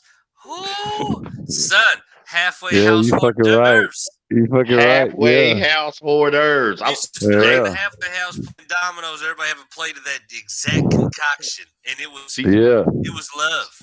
CJ Wall, that could be a And possible. if you didn't have the hot sauce, you had the mustard. Yeah, yeah. Oh yeah, you had, but the thing is, one time we had a hot sauce, and you would have thought that it was Code Red, Katie bar the door in that motherfucker. The house was going under mutiny. We were storming the gates. And the funny thing is, in the middle of the night, randomly, somebody shows up with 3 big ass bottles of Louisianas. They knew we were not playing with them. We were gonna tear that Damn. motherfucker apart over that hot sauce. Halfway. What was it? Halfway. Halfway house hors d'oeuvre, my friend. See, that might be a Gotta be a possible. saltine about 3 to 4 weeks into being stale. Oh shit! Just a corner of like a craft single or the cheap version they were buying us equivalent. Right. One Vienna sausage and just a perfect splash of Louisianas. And let me tell you, we were in there eating like kings. Halfway house hors d'oeuvres. I feel like that should be like a catering service for corrections. You know, I think it could go off. Dude, that might be between Macho, Nacho, Flying Burrito, and this halfway house hors d'oeuvres. I mean, these might be possible Blurred Mind Media culinary ventures. We might have to like look.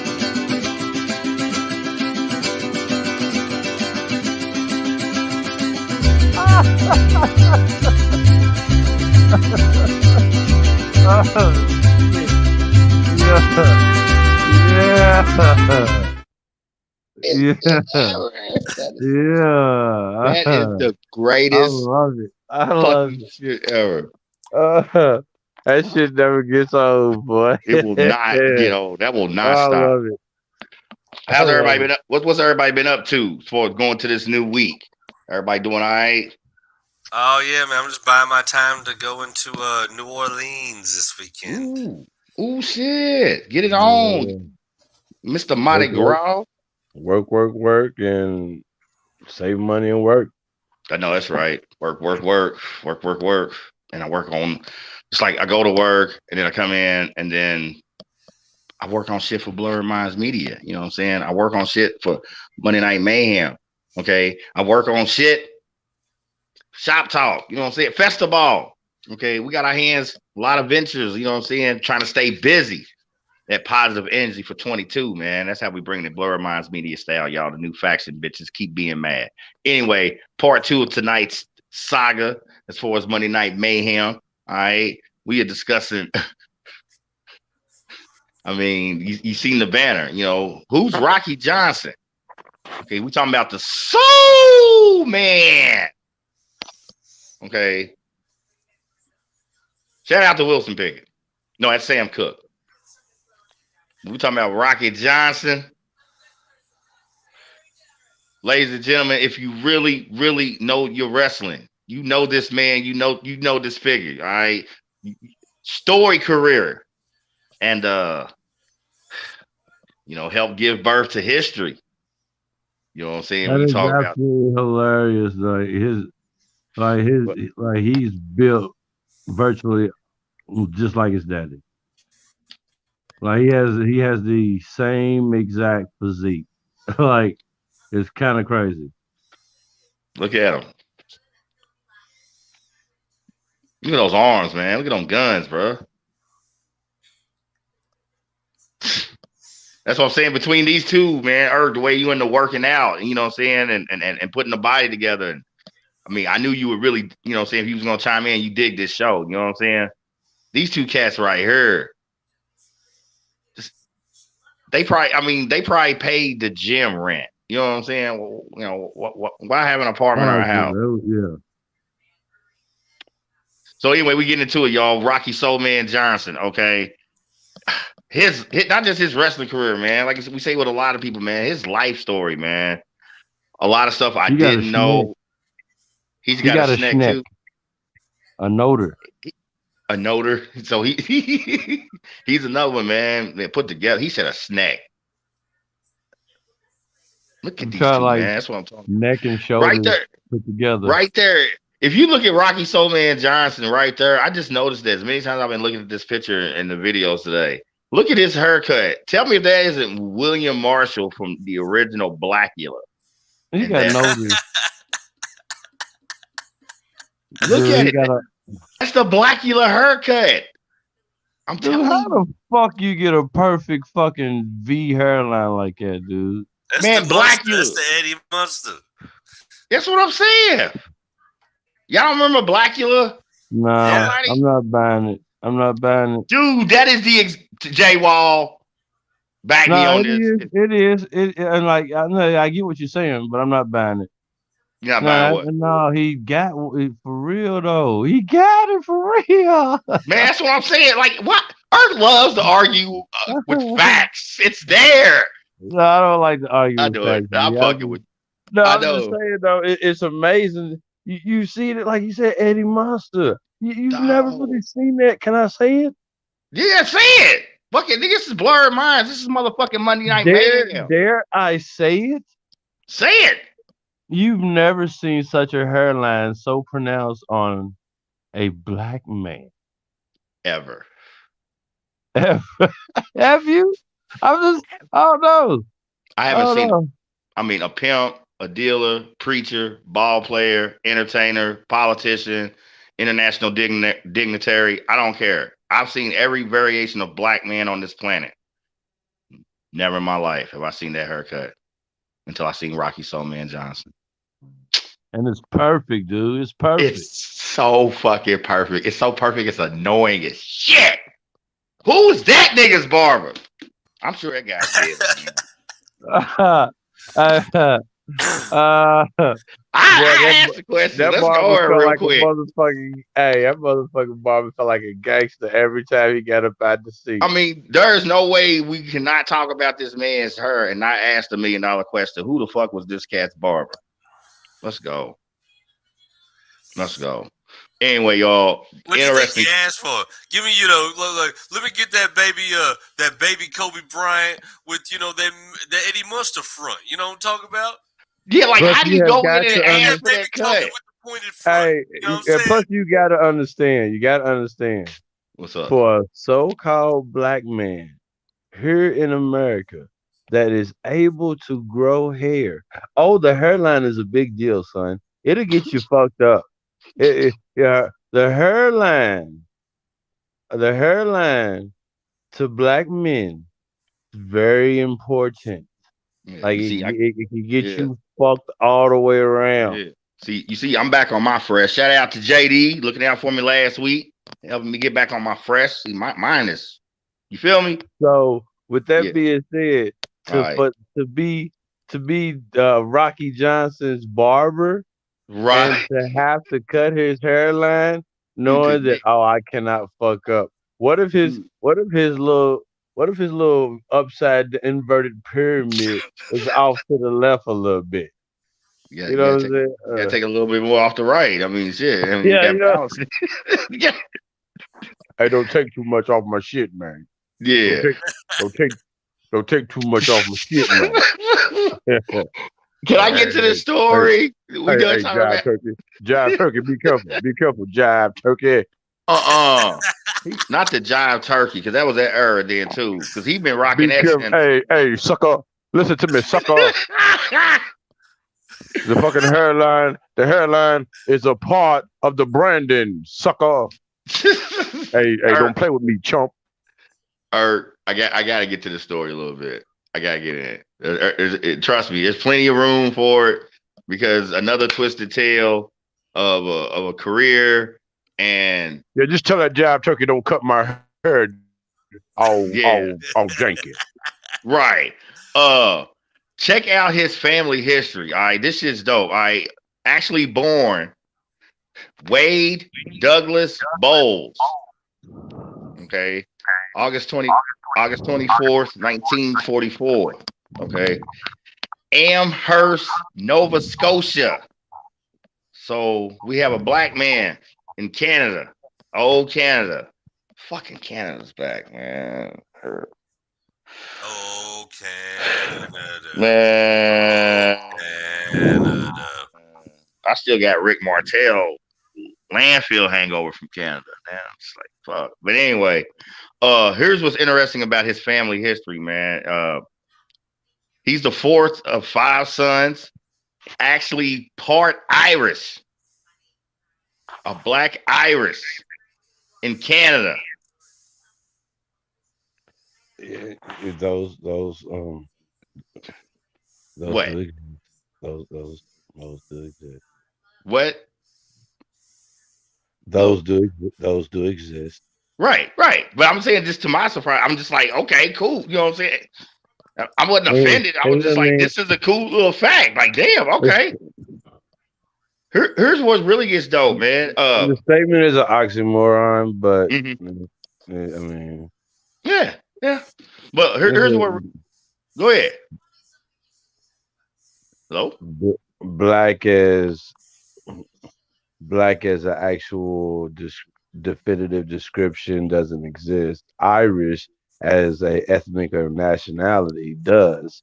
So Right. you put in something that doesn't exist and Something something that that does does exist exist. together. So, Right. but yeah, I mean, it's the little things that that's what. Yeah, Yeah, you never pick mind. up on it. We get it. I mean, hey, you know what I'm saying? Just kind of broadening the spectrum of the conversation a little bit. You know what I'm saying? Ain't nothing wrong with that.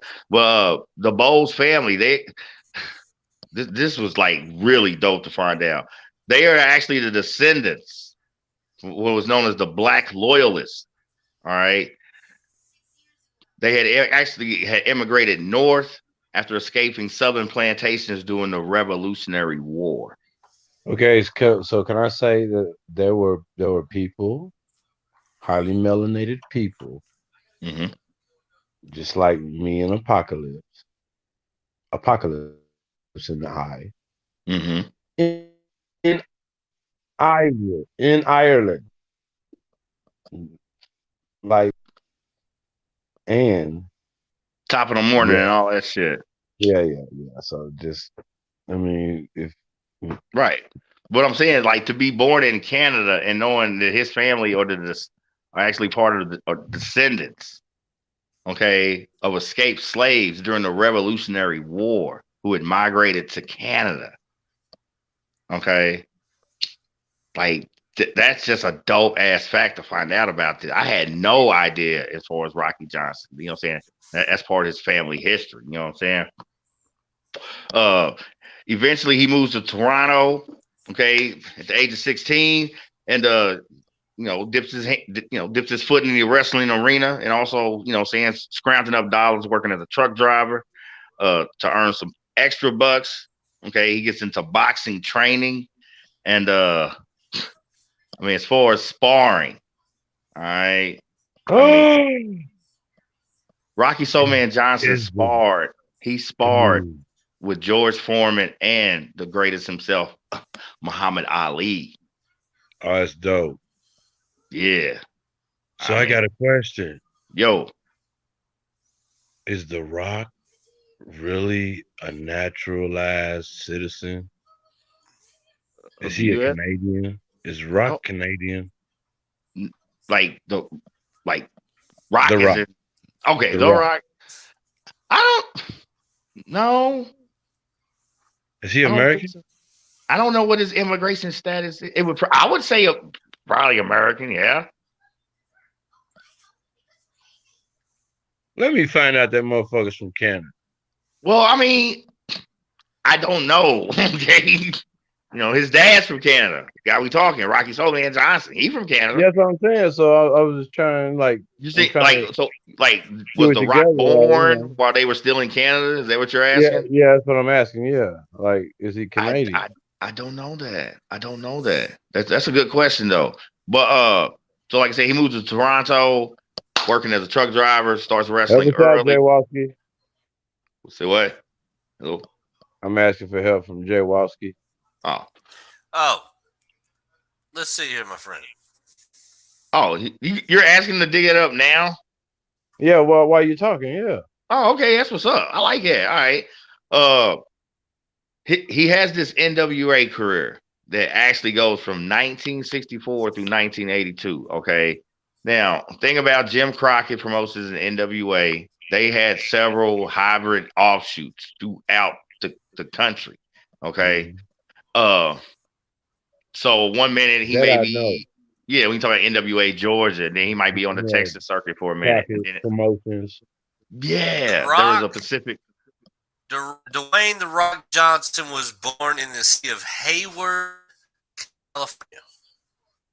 He was born in California, Yeah. Hayward, Okay, California. Okay. okay, so he's American. Okay, Okay. Yay. It's nice we know Rock's immigration status. yeah, it's Citizen nice to status. know. Nice The to know citizen his status. nationality because that does exist. Right. You All can right. represent your nation state, peoples. Yes, you can. Be proud of that. Okay. When he makes his pro debut, okay, he legally changes his name to his stage name as far as Rocky Johnson, all right? With his boxing, saying his love for boxing, his inspiration was his two favorite boxers, Rocky Marciano, okay, and Jack Johnson. And for those who don't know, Jack Johnson is the first black heavyweight champion of boxing ever. And used to be a fucking murderer. Go ahead. Thank you for the homicidal tidbit. Used to be a murderer in the ring. Oh, damn! I thought you meant like he really like was a murderer. Like, oh, he used to murder. You used to murder pussy. Nah, miss. see, Lord. Anyway, so he's got this legal name change to Rocky Soulman Johnson. You know what I'm saying? Has a couple world title shots, NWA world title shots. All right. Two Hall of Famers, and definitely we talk about if we did a Hall of Heels. All right, Terry Funk and Harley Race. Sucks he fell short in both of those matches, but the fact that this was the NWA World Title, which at the time we talk about stateside federations, the only true competition when you talk about a version of the world title would be the WWF at the time. All right. So to have two cracks at it against Terry Funk and Harley Race, you know what I'm saying? I dug up a lot of championships that he won throughout his career. The thing that really sucked was a lot of these offshoot regional promotion titles. And Jay Wall, it was probably like 15, 20 plus titles total. You know what I'm saying? I should have did a list, but he's got that buzz. He's on the road a lot, packing a lot of houses, just like Tony Atlas, a pioneer. Well, actually, before Tony Atlas, this is probably like the biggest pioneer of black wrestling up to this date. And you're talking about, as a black performer in professional wrestling. You know what I'm saying? I definitely have fond memories of seeing him wrestle down here in this territory. When you talk about Memphis base, USWA, all right, classic matches with him and Jerry the King Lawler. Okay, serious competition between them two, man. You know what I'm saying?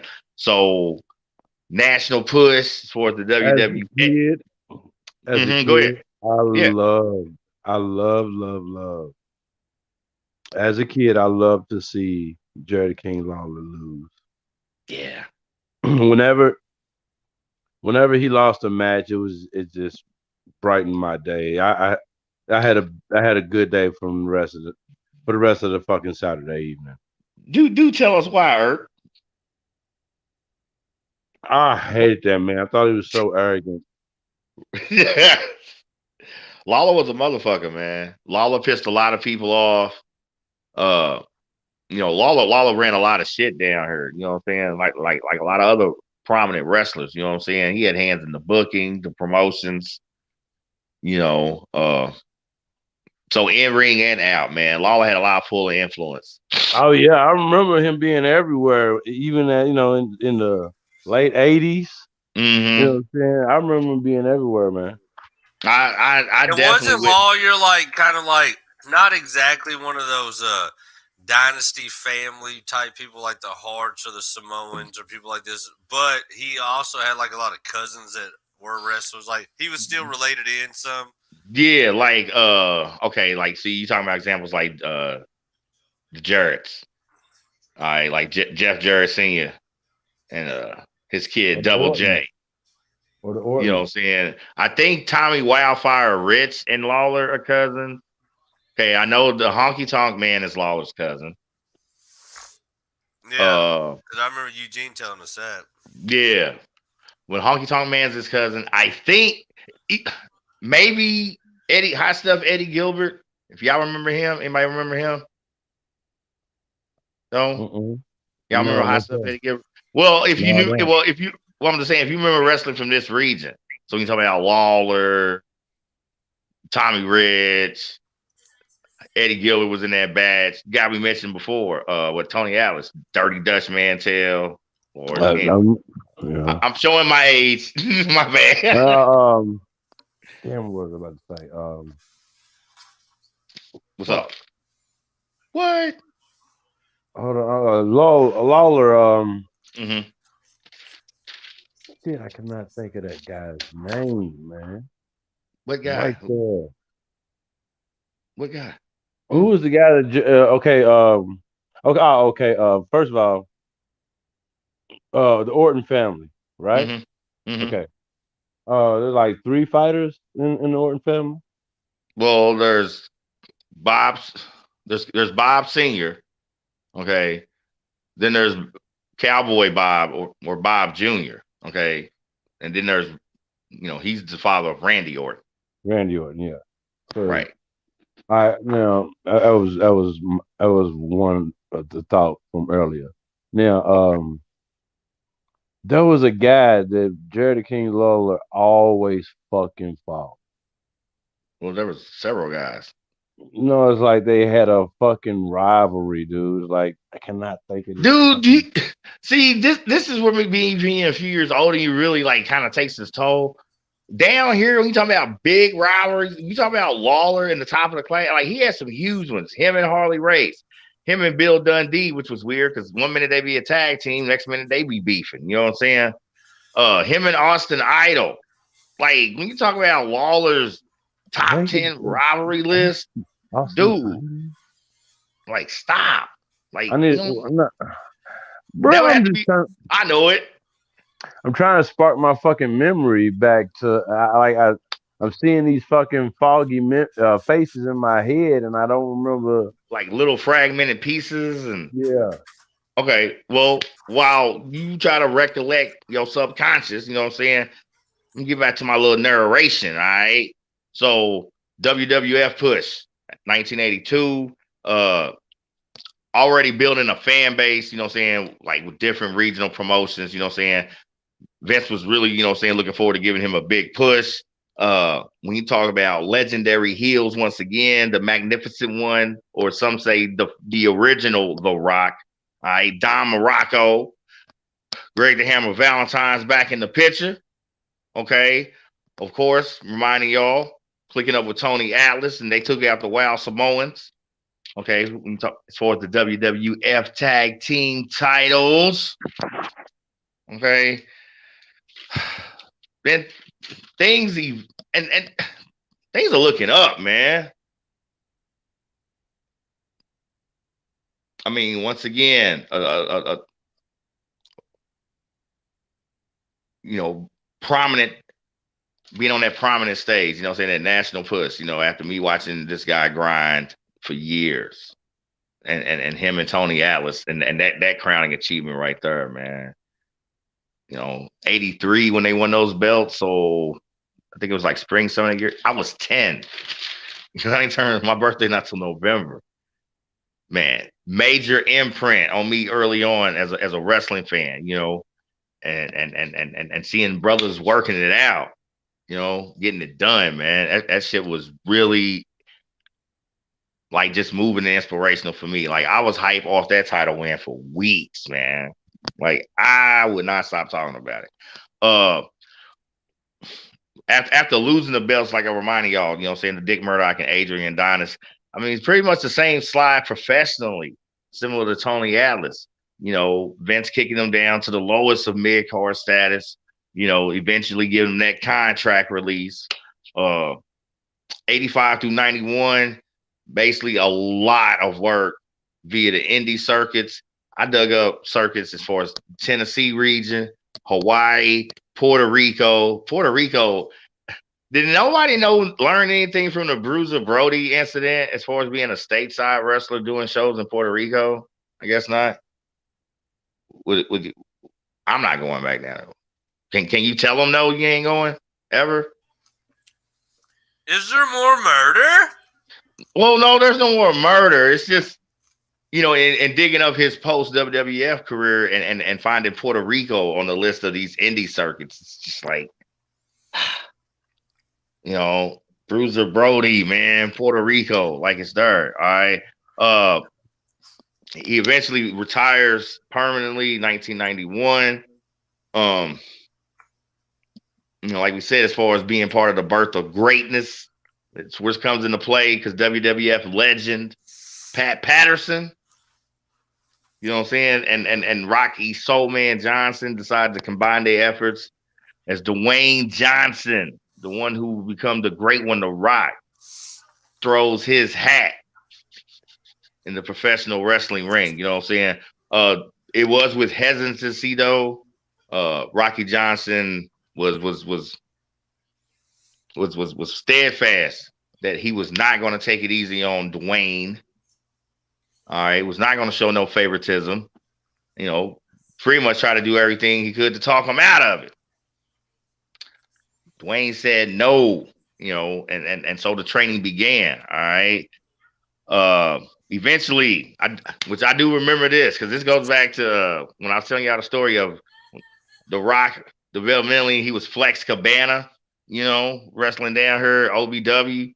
Well, 2003, the OVW down here, as far as Louisville, was still the WWE training ground. He was hired on as a trainer, worked a little over a year, eventually was released from his contract. Okay. I dug up, of course, that 2008 WWE Hall of Fame induction ceremony.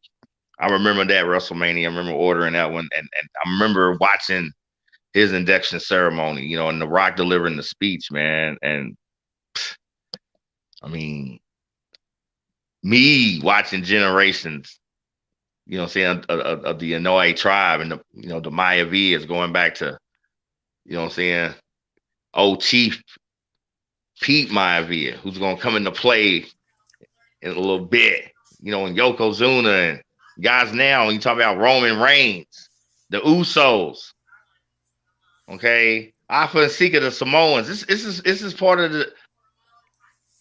the family history as far as contributions. So Rocky Johnson married a female related to all of them. Yeah, and while wrapping Johnson up and his mom is related to all the Samoans, right? Right. And see, while it's easy to wrap up the career segment of Rocky Johnson's story, the personal tales. Oh, J Wall, you ready for the scandal? scandal. The scandal. Yeah, I mean, we had murder in the first one, so we might as well at least have some scandal. You know what I'm saying?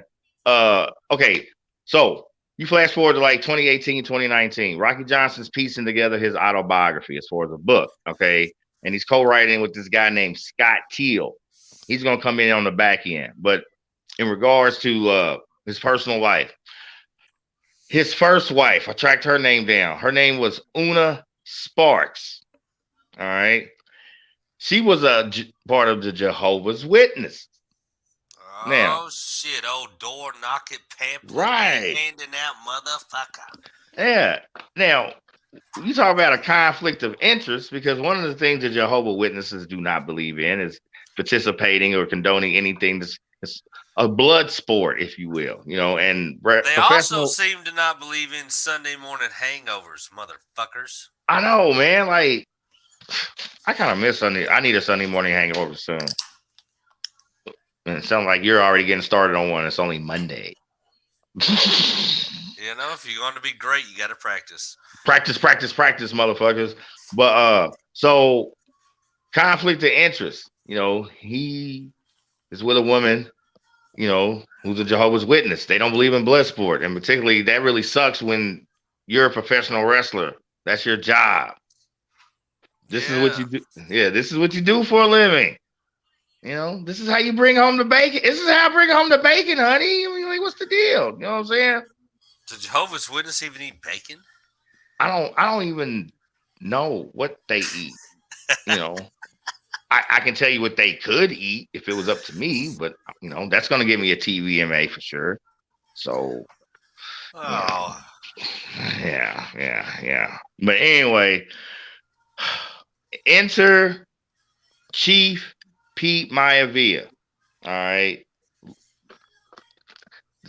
Let's just call him the patriarch of this wrestling tree and family that we've referenced 1,000 times on Mayhem. Okay. All right. Him and Rocky Soulman Johnson on a tour of indie circuits. All right. Working as a tag team. And who does Rocky Soulman Johnson get to meet? But of course, the Chief's daughter, Ata Maivia.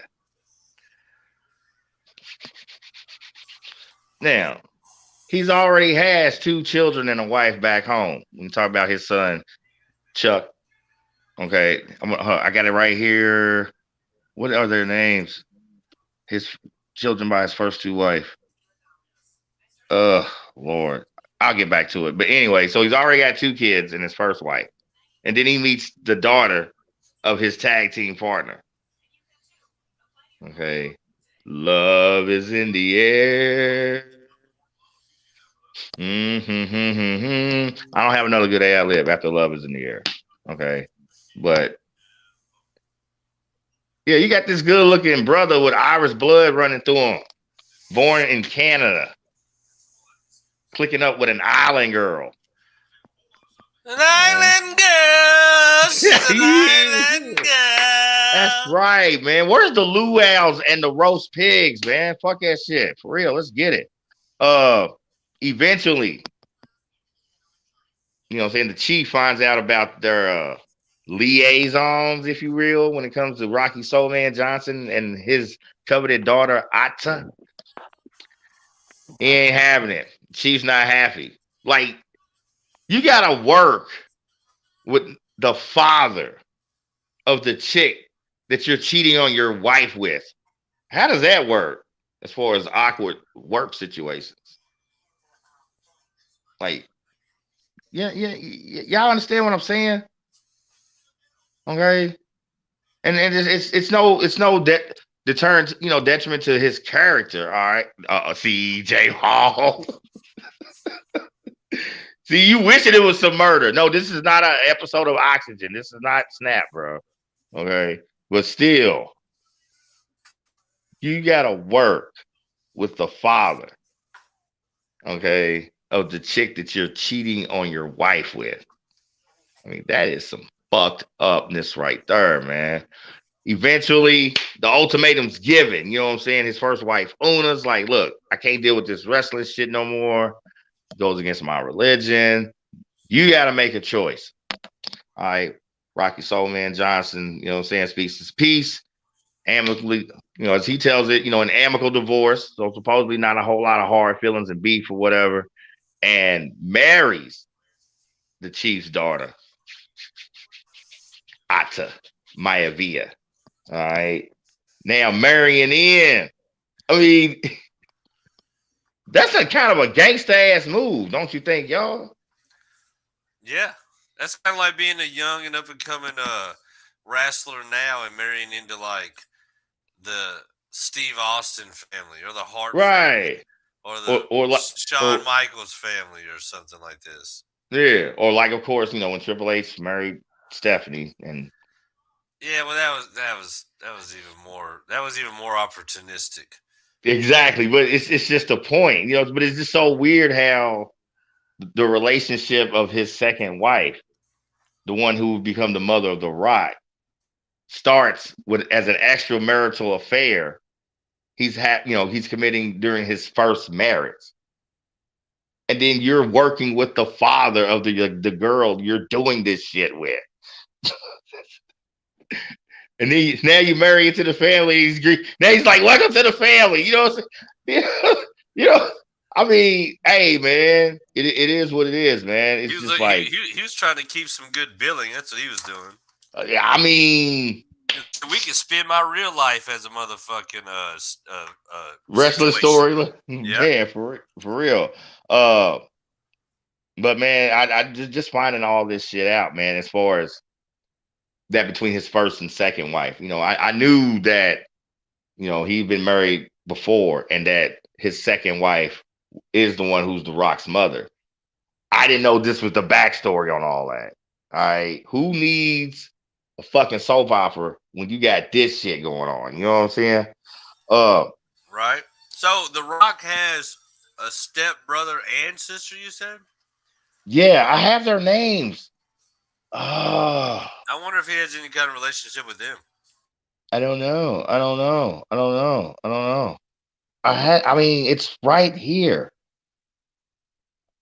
That's right here in my notes. But anyway, uh, one of the things that Rocky did do, because he basically had two families. Okay. And he also stated in his autobiography, man, that, you know, to keep that money situation not getting out of hand and make sure he's handling his business back home. When Rocky was on the road, he said he lived really pinched his pennies, was really frugal. Man said he basically lived off bologna and cheese and beer. All right. Said he didn't really party, you know, and when you think about the partying and wrestling, particularly during the 80s, you know, that the early days of that big money checks coming in, all right? And all the cocaine and weed and liquor and whores. And he said he was able to avoid all that and stay focused. And particularly that whole pinching his pennies thing and not living this glamorous lifestyle on the road. You know what I'm saying? But man, night after night getting in the ring and you living on bologna and cheese sandwiches and beer. And it's probably some really shitty skunky beer too, Jay Wall. You know what I'm saying? Something really Oh what's yeah. a The wild thing is what everybody will tell you about what all the crazy shit you got to do to keep a crazy physical physique. And mm-hmm. you can look at this guy and know that he was living off of beer, bologna, and cheese. Right. Kind of Like debunks science altogether. I mean, that's just crazy, man. You know what I'm saying? Uh Things really starting to get a little dark. All right. 1987. I dug up an arrest, all right, and charge of rape that Rocky Johnson was facing. All right. The alleged the alleged victim was a 19-year-old girl from Tennessee. I would have to actually dig up. I actually had to search through like the public records to get more of the specifics. But what I was able to find was Rocky Soulman Johnson claims, you know what I'm saying, that this was a setup, okay, from rival wrestlers. I don't know what way to prove or disprove that. You know what I'm saying? You think about Tennessee for the dirty South. not that stretch of imagination. Uh, in 2000, he's working at. Let me get this straight. The Pine Island Community Center. All right, and he is levied with charges of groping female coworkers. All right, inappropriate conduct and equipment theft. Damn. You know, Guess some so checks. I get some checks from the Doom movie didn't come in yet. not by that time, man, because it's like, man, I mean, this rape charge and allegation, 87, you know what I'm saying? Whether that was, it didn't lead to a conviction, but yet the allegation and the fact that it was out there, yet you talking about 13 years later in 2000, as far as another documented event, as far as inappropriate sexual conduct involving Rocky Johnson. Makes you wonder how many undocumented and unreported incidents he may have had. All right. Rocky Johnson was a horny motherfucker. Okay. He was a serial cheater. I mean, y'all heard the story. He met The Rock's mom while cheating on his first wife. The Rock's mom was Rocky Johnson's side chick. Damn. Okay. So the Rocky Johnson had a I'm trying to think. What is it? I'm trying to think of a not such a dirty way to say it. A voracious sexual appetite. How's that? Is that gonna clear? Yeah, is that gonna clear customs, J Wall? Will that one clear customs? I think we'll get by with it. All right, cool. What's fucked up is in that last evidence, and I even read statements from the prosecutor. This was Broward County, Florida. So that's close to Miami. Prosecutor states whether there was clearly enough evidence. All right. I had to, the legalese, the alleged victim, okay, was reluctant to give testimony, which eventually led to the dismissal of those charges. All right. So dodging and weaving through the legal system. Things take a really tragic spin. It's January 15th, 1920. I mean, January 15th, 2020. I'm sorry, January 15th, 2020. Rocky Johnson been a little under the weather, but he didn't think it was anything major. It's probably just some of that pride and grit, just a lot of just stubborn people in his life have. Eventually he goes and gets checked in. He's diagnosed with a pulmonary embolism. Okay. Originated from a blood clot via a deep vein thrombosis in his leg. Okay. And that is also the same day that sadly Rocky Soulman Johnson passes away. So at age 75 years old.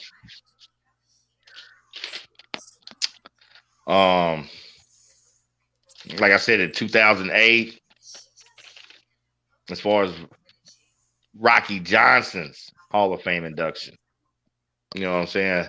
When I first heard about his death, that's one of the moments that initially came to my head was that 08 Hall of Fame induction of Rocky Johnson. You know what I'm saying? And being a big fan of The Rock and just following the history of the Maivia family and all their contributions to wrestling. You know what I'm saying? I mean, huge reason I fell in love with wrestling. And led me to start getting a history lesson as well. Okay. Led me to read and learn more about these different Polynesian tribes. All right. And so in hearing the death of Rocky Soulman Johnson, I think about The Rock. I thought about Afa and Sika. I thought about Rikishi. I thought about Umaga. These are the names connected with the historic Anoa'i tribe. I prefer to say family. any way it goes. You know what I'm saying? And with Rocky Soul Man Johnson contributing to that, part of the bloodline, father of the great one himself, the one true Rock, man.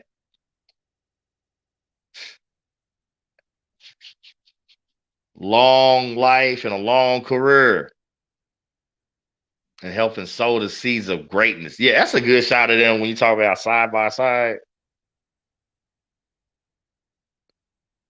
Hey man, Rocky Soul Man Johnson, just a marvel to see in the ring. I mean, it's a lot of sordid tales, you know, and you know, some people may say that shades on his character or whatever it may be. I just look at it as part of this man's life story. It is, you know. Pretty But fucking dope story too, man. yeah, I I mean, all mean, in all, I mean, from his story coming up right, to you know, breaking barriers as far as becoming the first ever so-called black tag team champions, and then on top of that, I mean, mixing and mingling with a historic family in wrestling, and then man. giving birth and being the father of probably the most famous wrestler we've ever seen. Yeah, when you talk about like fame, yeah, It's a pretty wild ride, bro. it is a wild ride. You know what I'm saying? And like I said, fond memories of Rocky Johnson doing a lot of his heyday, working him work. Not like I said, not just here, just all different regional promotions. I remember his WWF push. I remember the airing of the match when him and Tony Atlas won the WWF tag titles, and then to see it against the Wild Samoa. It's just like there was just all this precursors to greatness. All right. As far as Rocky Soul Man Johnson, I mean, beating the Wild Samoans, okay, marrying the daughter, okay, of that's their father, Chief Pete Maivia, okay, Alpha and Sika, those are his two sons. You see what I'm saying? Was he ever billed as anything like the damn Simba Samba or what the fuck ever? Saba Simba, Did he ever Saba have to, Simba. did he ever have to sell out to one of these Well, weirdly I do. racist storylines? No, I do have his original. I do have original billing names though. Surprise! Of course, he only had two. Uh, this was interesting. This is obviously a shout out to his Canadian roots. How about Drew Glasto? Drew Glasto, cousin of Sexton Hardcastle. His French cousin. His French Canadian cousin. And I dug up another one, which initially I didn't remember it. But I found like some still pics. I should have sent you those. Some of his Lawler beef that I described to you down here, he wrestled under what was known as Sweet Ebony Diamond, and he would wear a mask as that character. Well, Which I'm like, I don't think you sold out any super like stereotypical racist name, but he definitely sold out to a homoerotic porn name. Sweet Ebony Diamond. Damn. See, Well, I wonder what from them all. Well, I'm saying I'm wondering what his character look would have been with that same billing, yet without the mask. You know, and I'm thinking about that era, and I can't help. I gotta go straight blaxploitation with it. I mean, you already got the blackula haircut. I mean, fuck, dude. You might as well. I mean, that could have been way before The Godfather when you talk about pimps and hoes. I feel like if you look at a picture of Rocky Johnson, then you say that name, it could just be Rocky Johnson with his shirt off. Yeah. I mean, look at this guy here, and then you say that what was his name? Sweet P. Diamond or Sweet Ebony Diamond. Sweet Ebony Diamond. That could be that guy right there. Hands down. Right. I love how he took his booking name. Like once he settled on Rocky Johnson, I love how he actually got that legally changed. It changed to his legal name. That's pretty cool. You know, that's owning your shit. You know what I'm saying? Vince could never own his name. Right, because he owned it. Right. Now he could now character likeness and all that. That's another set of royalties. You know what I'm saying? When you talk about okay, action figures, when you flash forward to now, so let's say like video game appearances. Okay, like at WWE 2K. Okay, part of their unlockables is they have like a Legends roster. You know what I'm saying? Yeah. So let's say he's on on one of the versions. Okay, Vince owns the likeness, but he could never own his name because his stage name is his legal name. And I always thought that was brilliant. It Yeah. reminds me, Because really, if he wants him in that game, then yeah. honestly, Vince has got to pay him whatever he asks him to pay him to put him in there. Well, with him passing, that would be whoever runs his estate. But yeah, whatever the answer. What's the price? You know what I'm saying? Cut that check. But like I said, man, his family backstory and this being descendants of black loyalists who had escaped southern plantations and migrated to Canada. Now while that particular part of his story I didn't know, as a whole, that was a common theme and destination when you talk about runaway slaves. Okay, way before the Underground Railroad. A lot of slaves, when you say fled north, they went to Canada. Okay. So knowing his family is part of that. That You means know what I'm his saying? family went north and didn't stop. Say what? That means his damn family went north and didn't stop. That's what I'm saying, bro. I mean, Canada. So knowing his family of descendants, you know what I'm saying, of that first wave of runaway slaves to Canada, man. It's just like, man, this dude was born and eventually surrounded by greatness and achieved levels of greatness himself. All right. I really, He probably one of really Drake's great uncles. say what? Probably one of Drake's great uncles. Yeah. But man, I really enjoy doing the homework on this show, man, for both of these cats, man. Cause it's like I always say, that career highlights is one thing. It's a lot of the stuff I discover as far as their personal story. You know what I'm saying? I remember Tony Atlas being one of the witnesses of the Bruiser Brody murder. I remember when that first happened. Okay. So doing the homework on Tony Atlas, you know what I'm saying, and reliving those memories, you know what I'm saying? And then with Rocky Johnson, I mean, seeing him perform, knowing he's the father of The Rock, the whole story on his home life between first and second wife. And, that whole, man, I'm going to work with you while I'm banging your daughter while I'm cheating on my first wife. Damn, like, that is deep shit, bro. It's pretty wild. I mean, that is a wild ride in any situation. And you're doing this as a professional wrestler. Of course, it paid off. He marries Atta. Yep. And they gave birth to The Rock, baby. The Rock. Like you said, when you talk about just all-time fame, yeah, probably the most famous wrestler up to this point. I would say so. Biggest actor there from wrestling, and still makes cameos from time to time on wrestling. So I'd imagine, yeah, if you he really still get up to box office, ticket sales, name, sponsorships, I'd say The Rock has become the exact pinnacle of what could take somebody to. And see, when you talk about that status, this is what Hogan wanted. Yeah, never got it. The Rock's not the greatest actor, but no, his box office success is undeniable. Not a fucking Hogan movie that stacks with any of the Rock's movies. Right. It's his appeal. You know what I'm saying? And he's taking over control of a lot of his shit. You know what I'm saying? I used to watch his show, that football show he had on HBO. Ballers. I love it. Ballers, yeah. I watched the first 3 seasons. I hated those only 30-minute episodes. I'm like, this show is too fucking good. You know what I'm saying?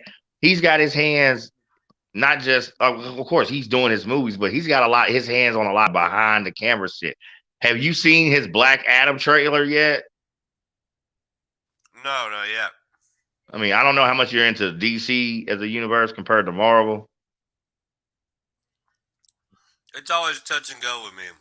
Well, long story short, he Rock 10 years he been trying to get this fucking movie done. All right.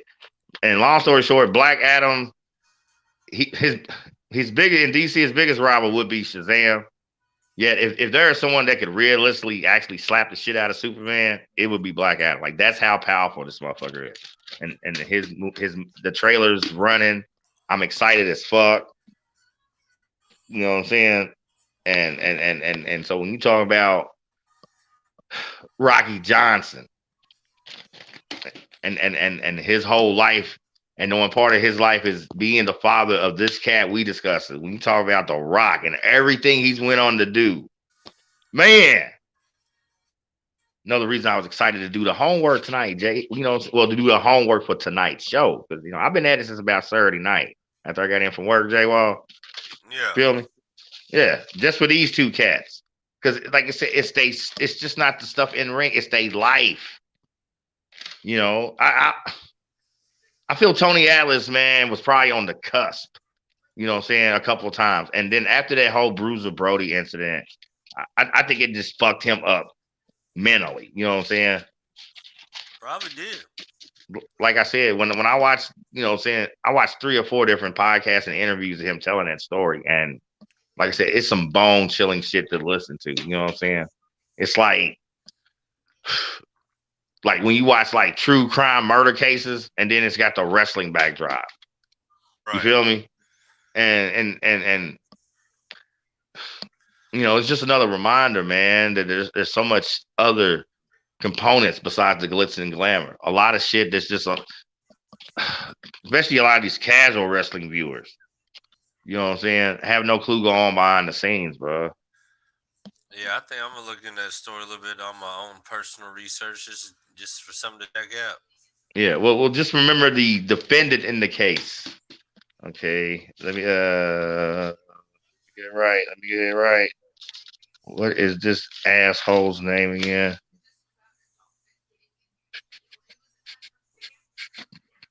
Jose Gonzalez. Jose Gonzalez, the knife wielder. Yeah, his in-ring name was the Invader. He was a wrestler and booker in this Puerto Rican promotion. Also, part of that. Look, another name you want to use, associate as far as with that search, Carlos Colon. And Carlos Colon. Yeah, but what's funny is Colon, his last name, it's spelled like colon. Colon. Yeah. He was another prominent international star, you know what I'm saying? Particularly down in the Puerto Rican circuit. Him and that guy Gonzalez, they were the best of buddies. And Carlos was one of the guys in the locker room when Bruiser Brody got stabbed.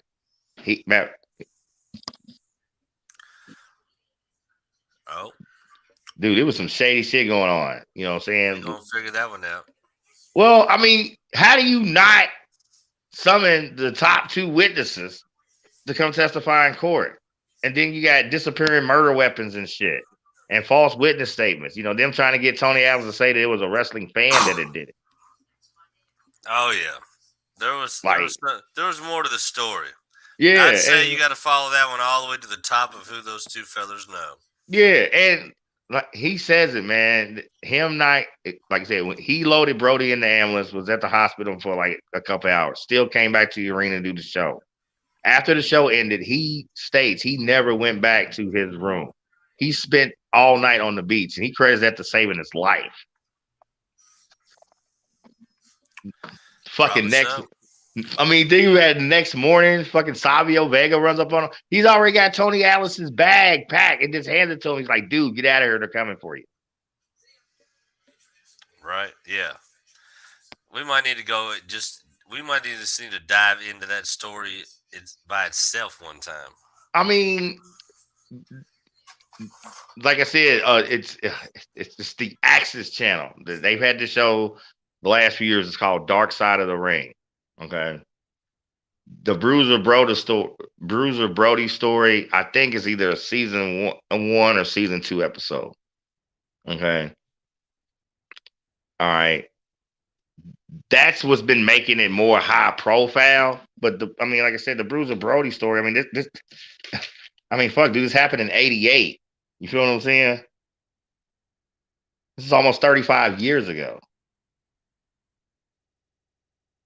And that dude walked.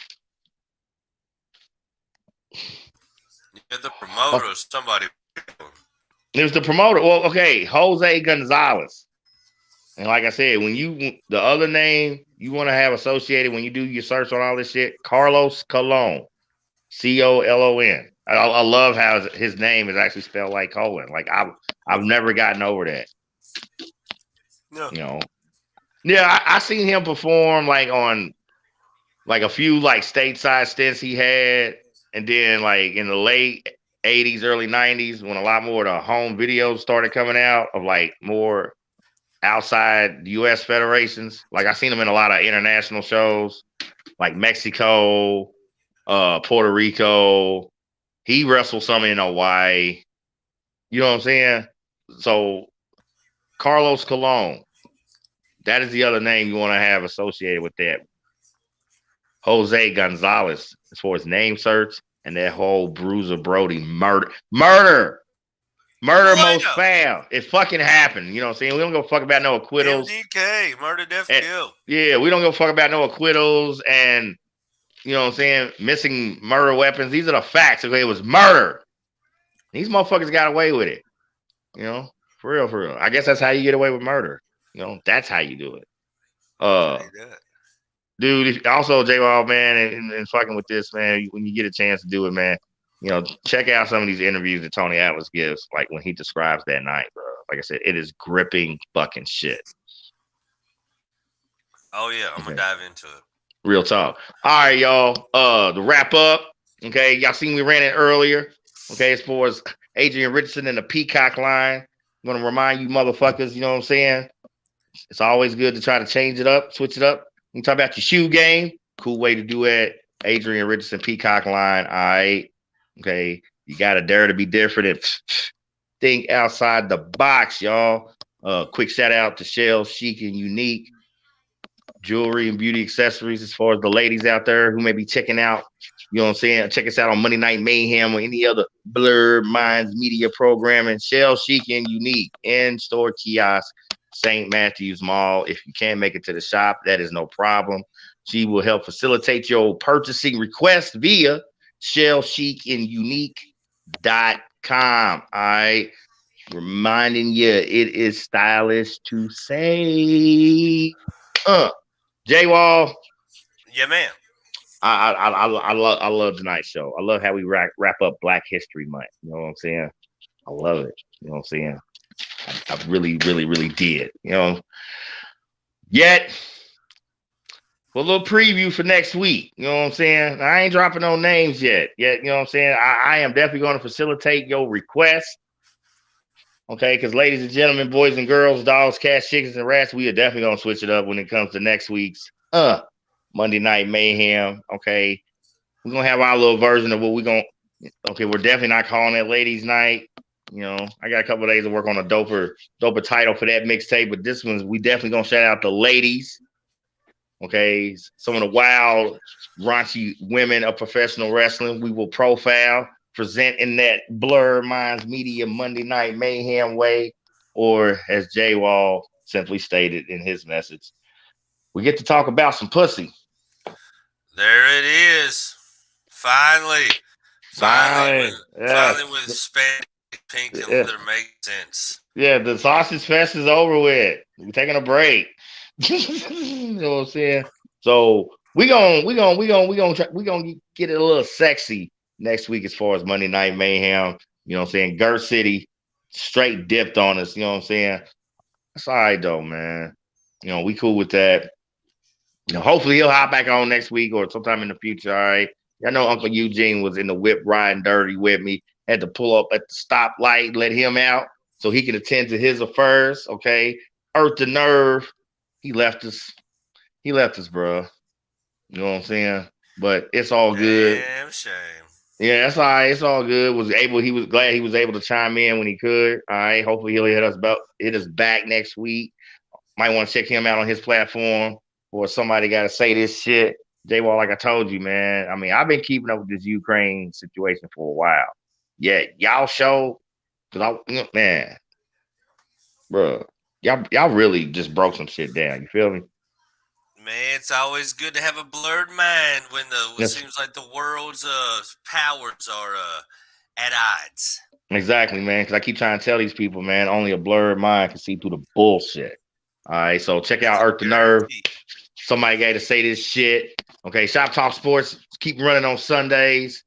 Jay Wall, do you got anything to announce as far as Thursday in the movie Militia?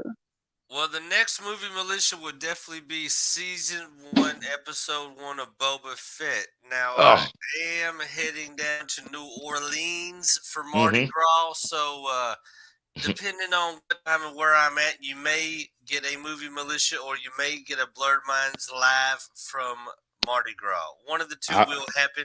Stay tuned. Okay, that's what's up. I mean, me personally, I would prefer to live from Mardi Gras. You know what I'm saying? Because knowing you going down there, yeah, I not just me. I think anybody could check us out need to see how you get. There's going to be live footage from down there. I just don't know if that's going to take place of movie Militia or be a thing to the side of movie Militia. I don't know, man. I'm just on where I'm at. Right. Well, anyway it goes, J-Wall is going to be hitting y'all off Thursday. All right. So, like he said, either it's going to be a movie Militia or just his decadence and debauchery as he is all in as far as Mardi Gras, New Orleans. You know what I'm saying? Yeah, boy. You know. Oh, Saturday night. Don't you motherfuckers forget. Cool way to get your weekend started. Ill's World Podcast. All right. Music showcase. All right. Music-based show. Ill's Ace Illa. All right. Chi-Town's finest. You know, he's had his platform up and running for a while, yet we still excited that he is in conjunction with Blurred Minds Media. Okay, as we try to expand the roster, you know, get our tentacles, you know what I'm saying, get our hands into a little bit of everything. All right. So check out Ace Illa, Ill's World Podcast Saturday nights. All right. All right. I think that's the roster, the lineup. I got the plugs for the merchandising done. I gave him a preview of next week's Mayhem Festival. Another one? Festival is at the moment possibly going under a reconstruction. So until further ado, we'll just leave that be. Okay. All right. So, well, anyway, J-Wall, you know what I'm saying? I'm sure he's gonna hit us up with updates, you know what I'm saying, when you know what I'm saying, whenever decisions need to be made or adjustments, you know what I'm saying, been finalized. But either way it goes, Blurred Minds Media, y'all, we are coming with that positive energy in 22, getting our hands in a lot of shit. Okay, expanding the roster, you know what I'm saying, and just trying to expand our brand, get our name out there, get some shit done, get some minds blurred. All right, that's what y'all need, man. Y'all need a good blurred mind. So in the meantime, in between time, there's nothing else. It's your man Chris, aka Apocalypse, motherfucking Monday Night Mayhem, J-Wall. It's gone right up out here on these bitches. See y'all next week. We out this bitch.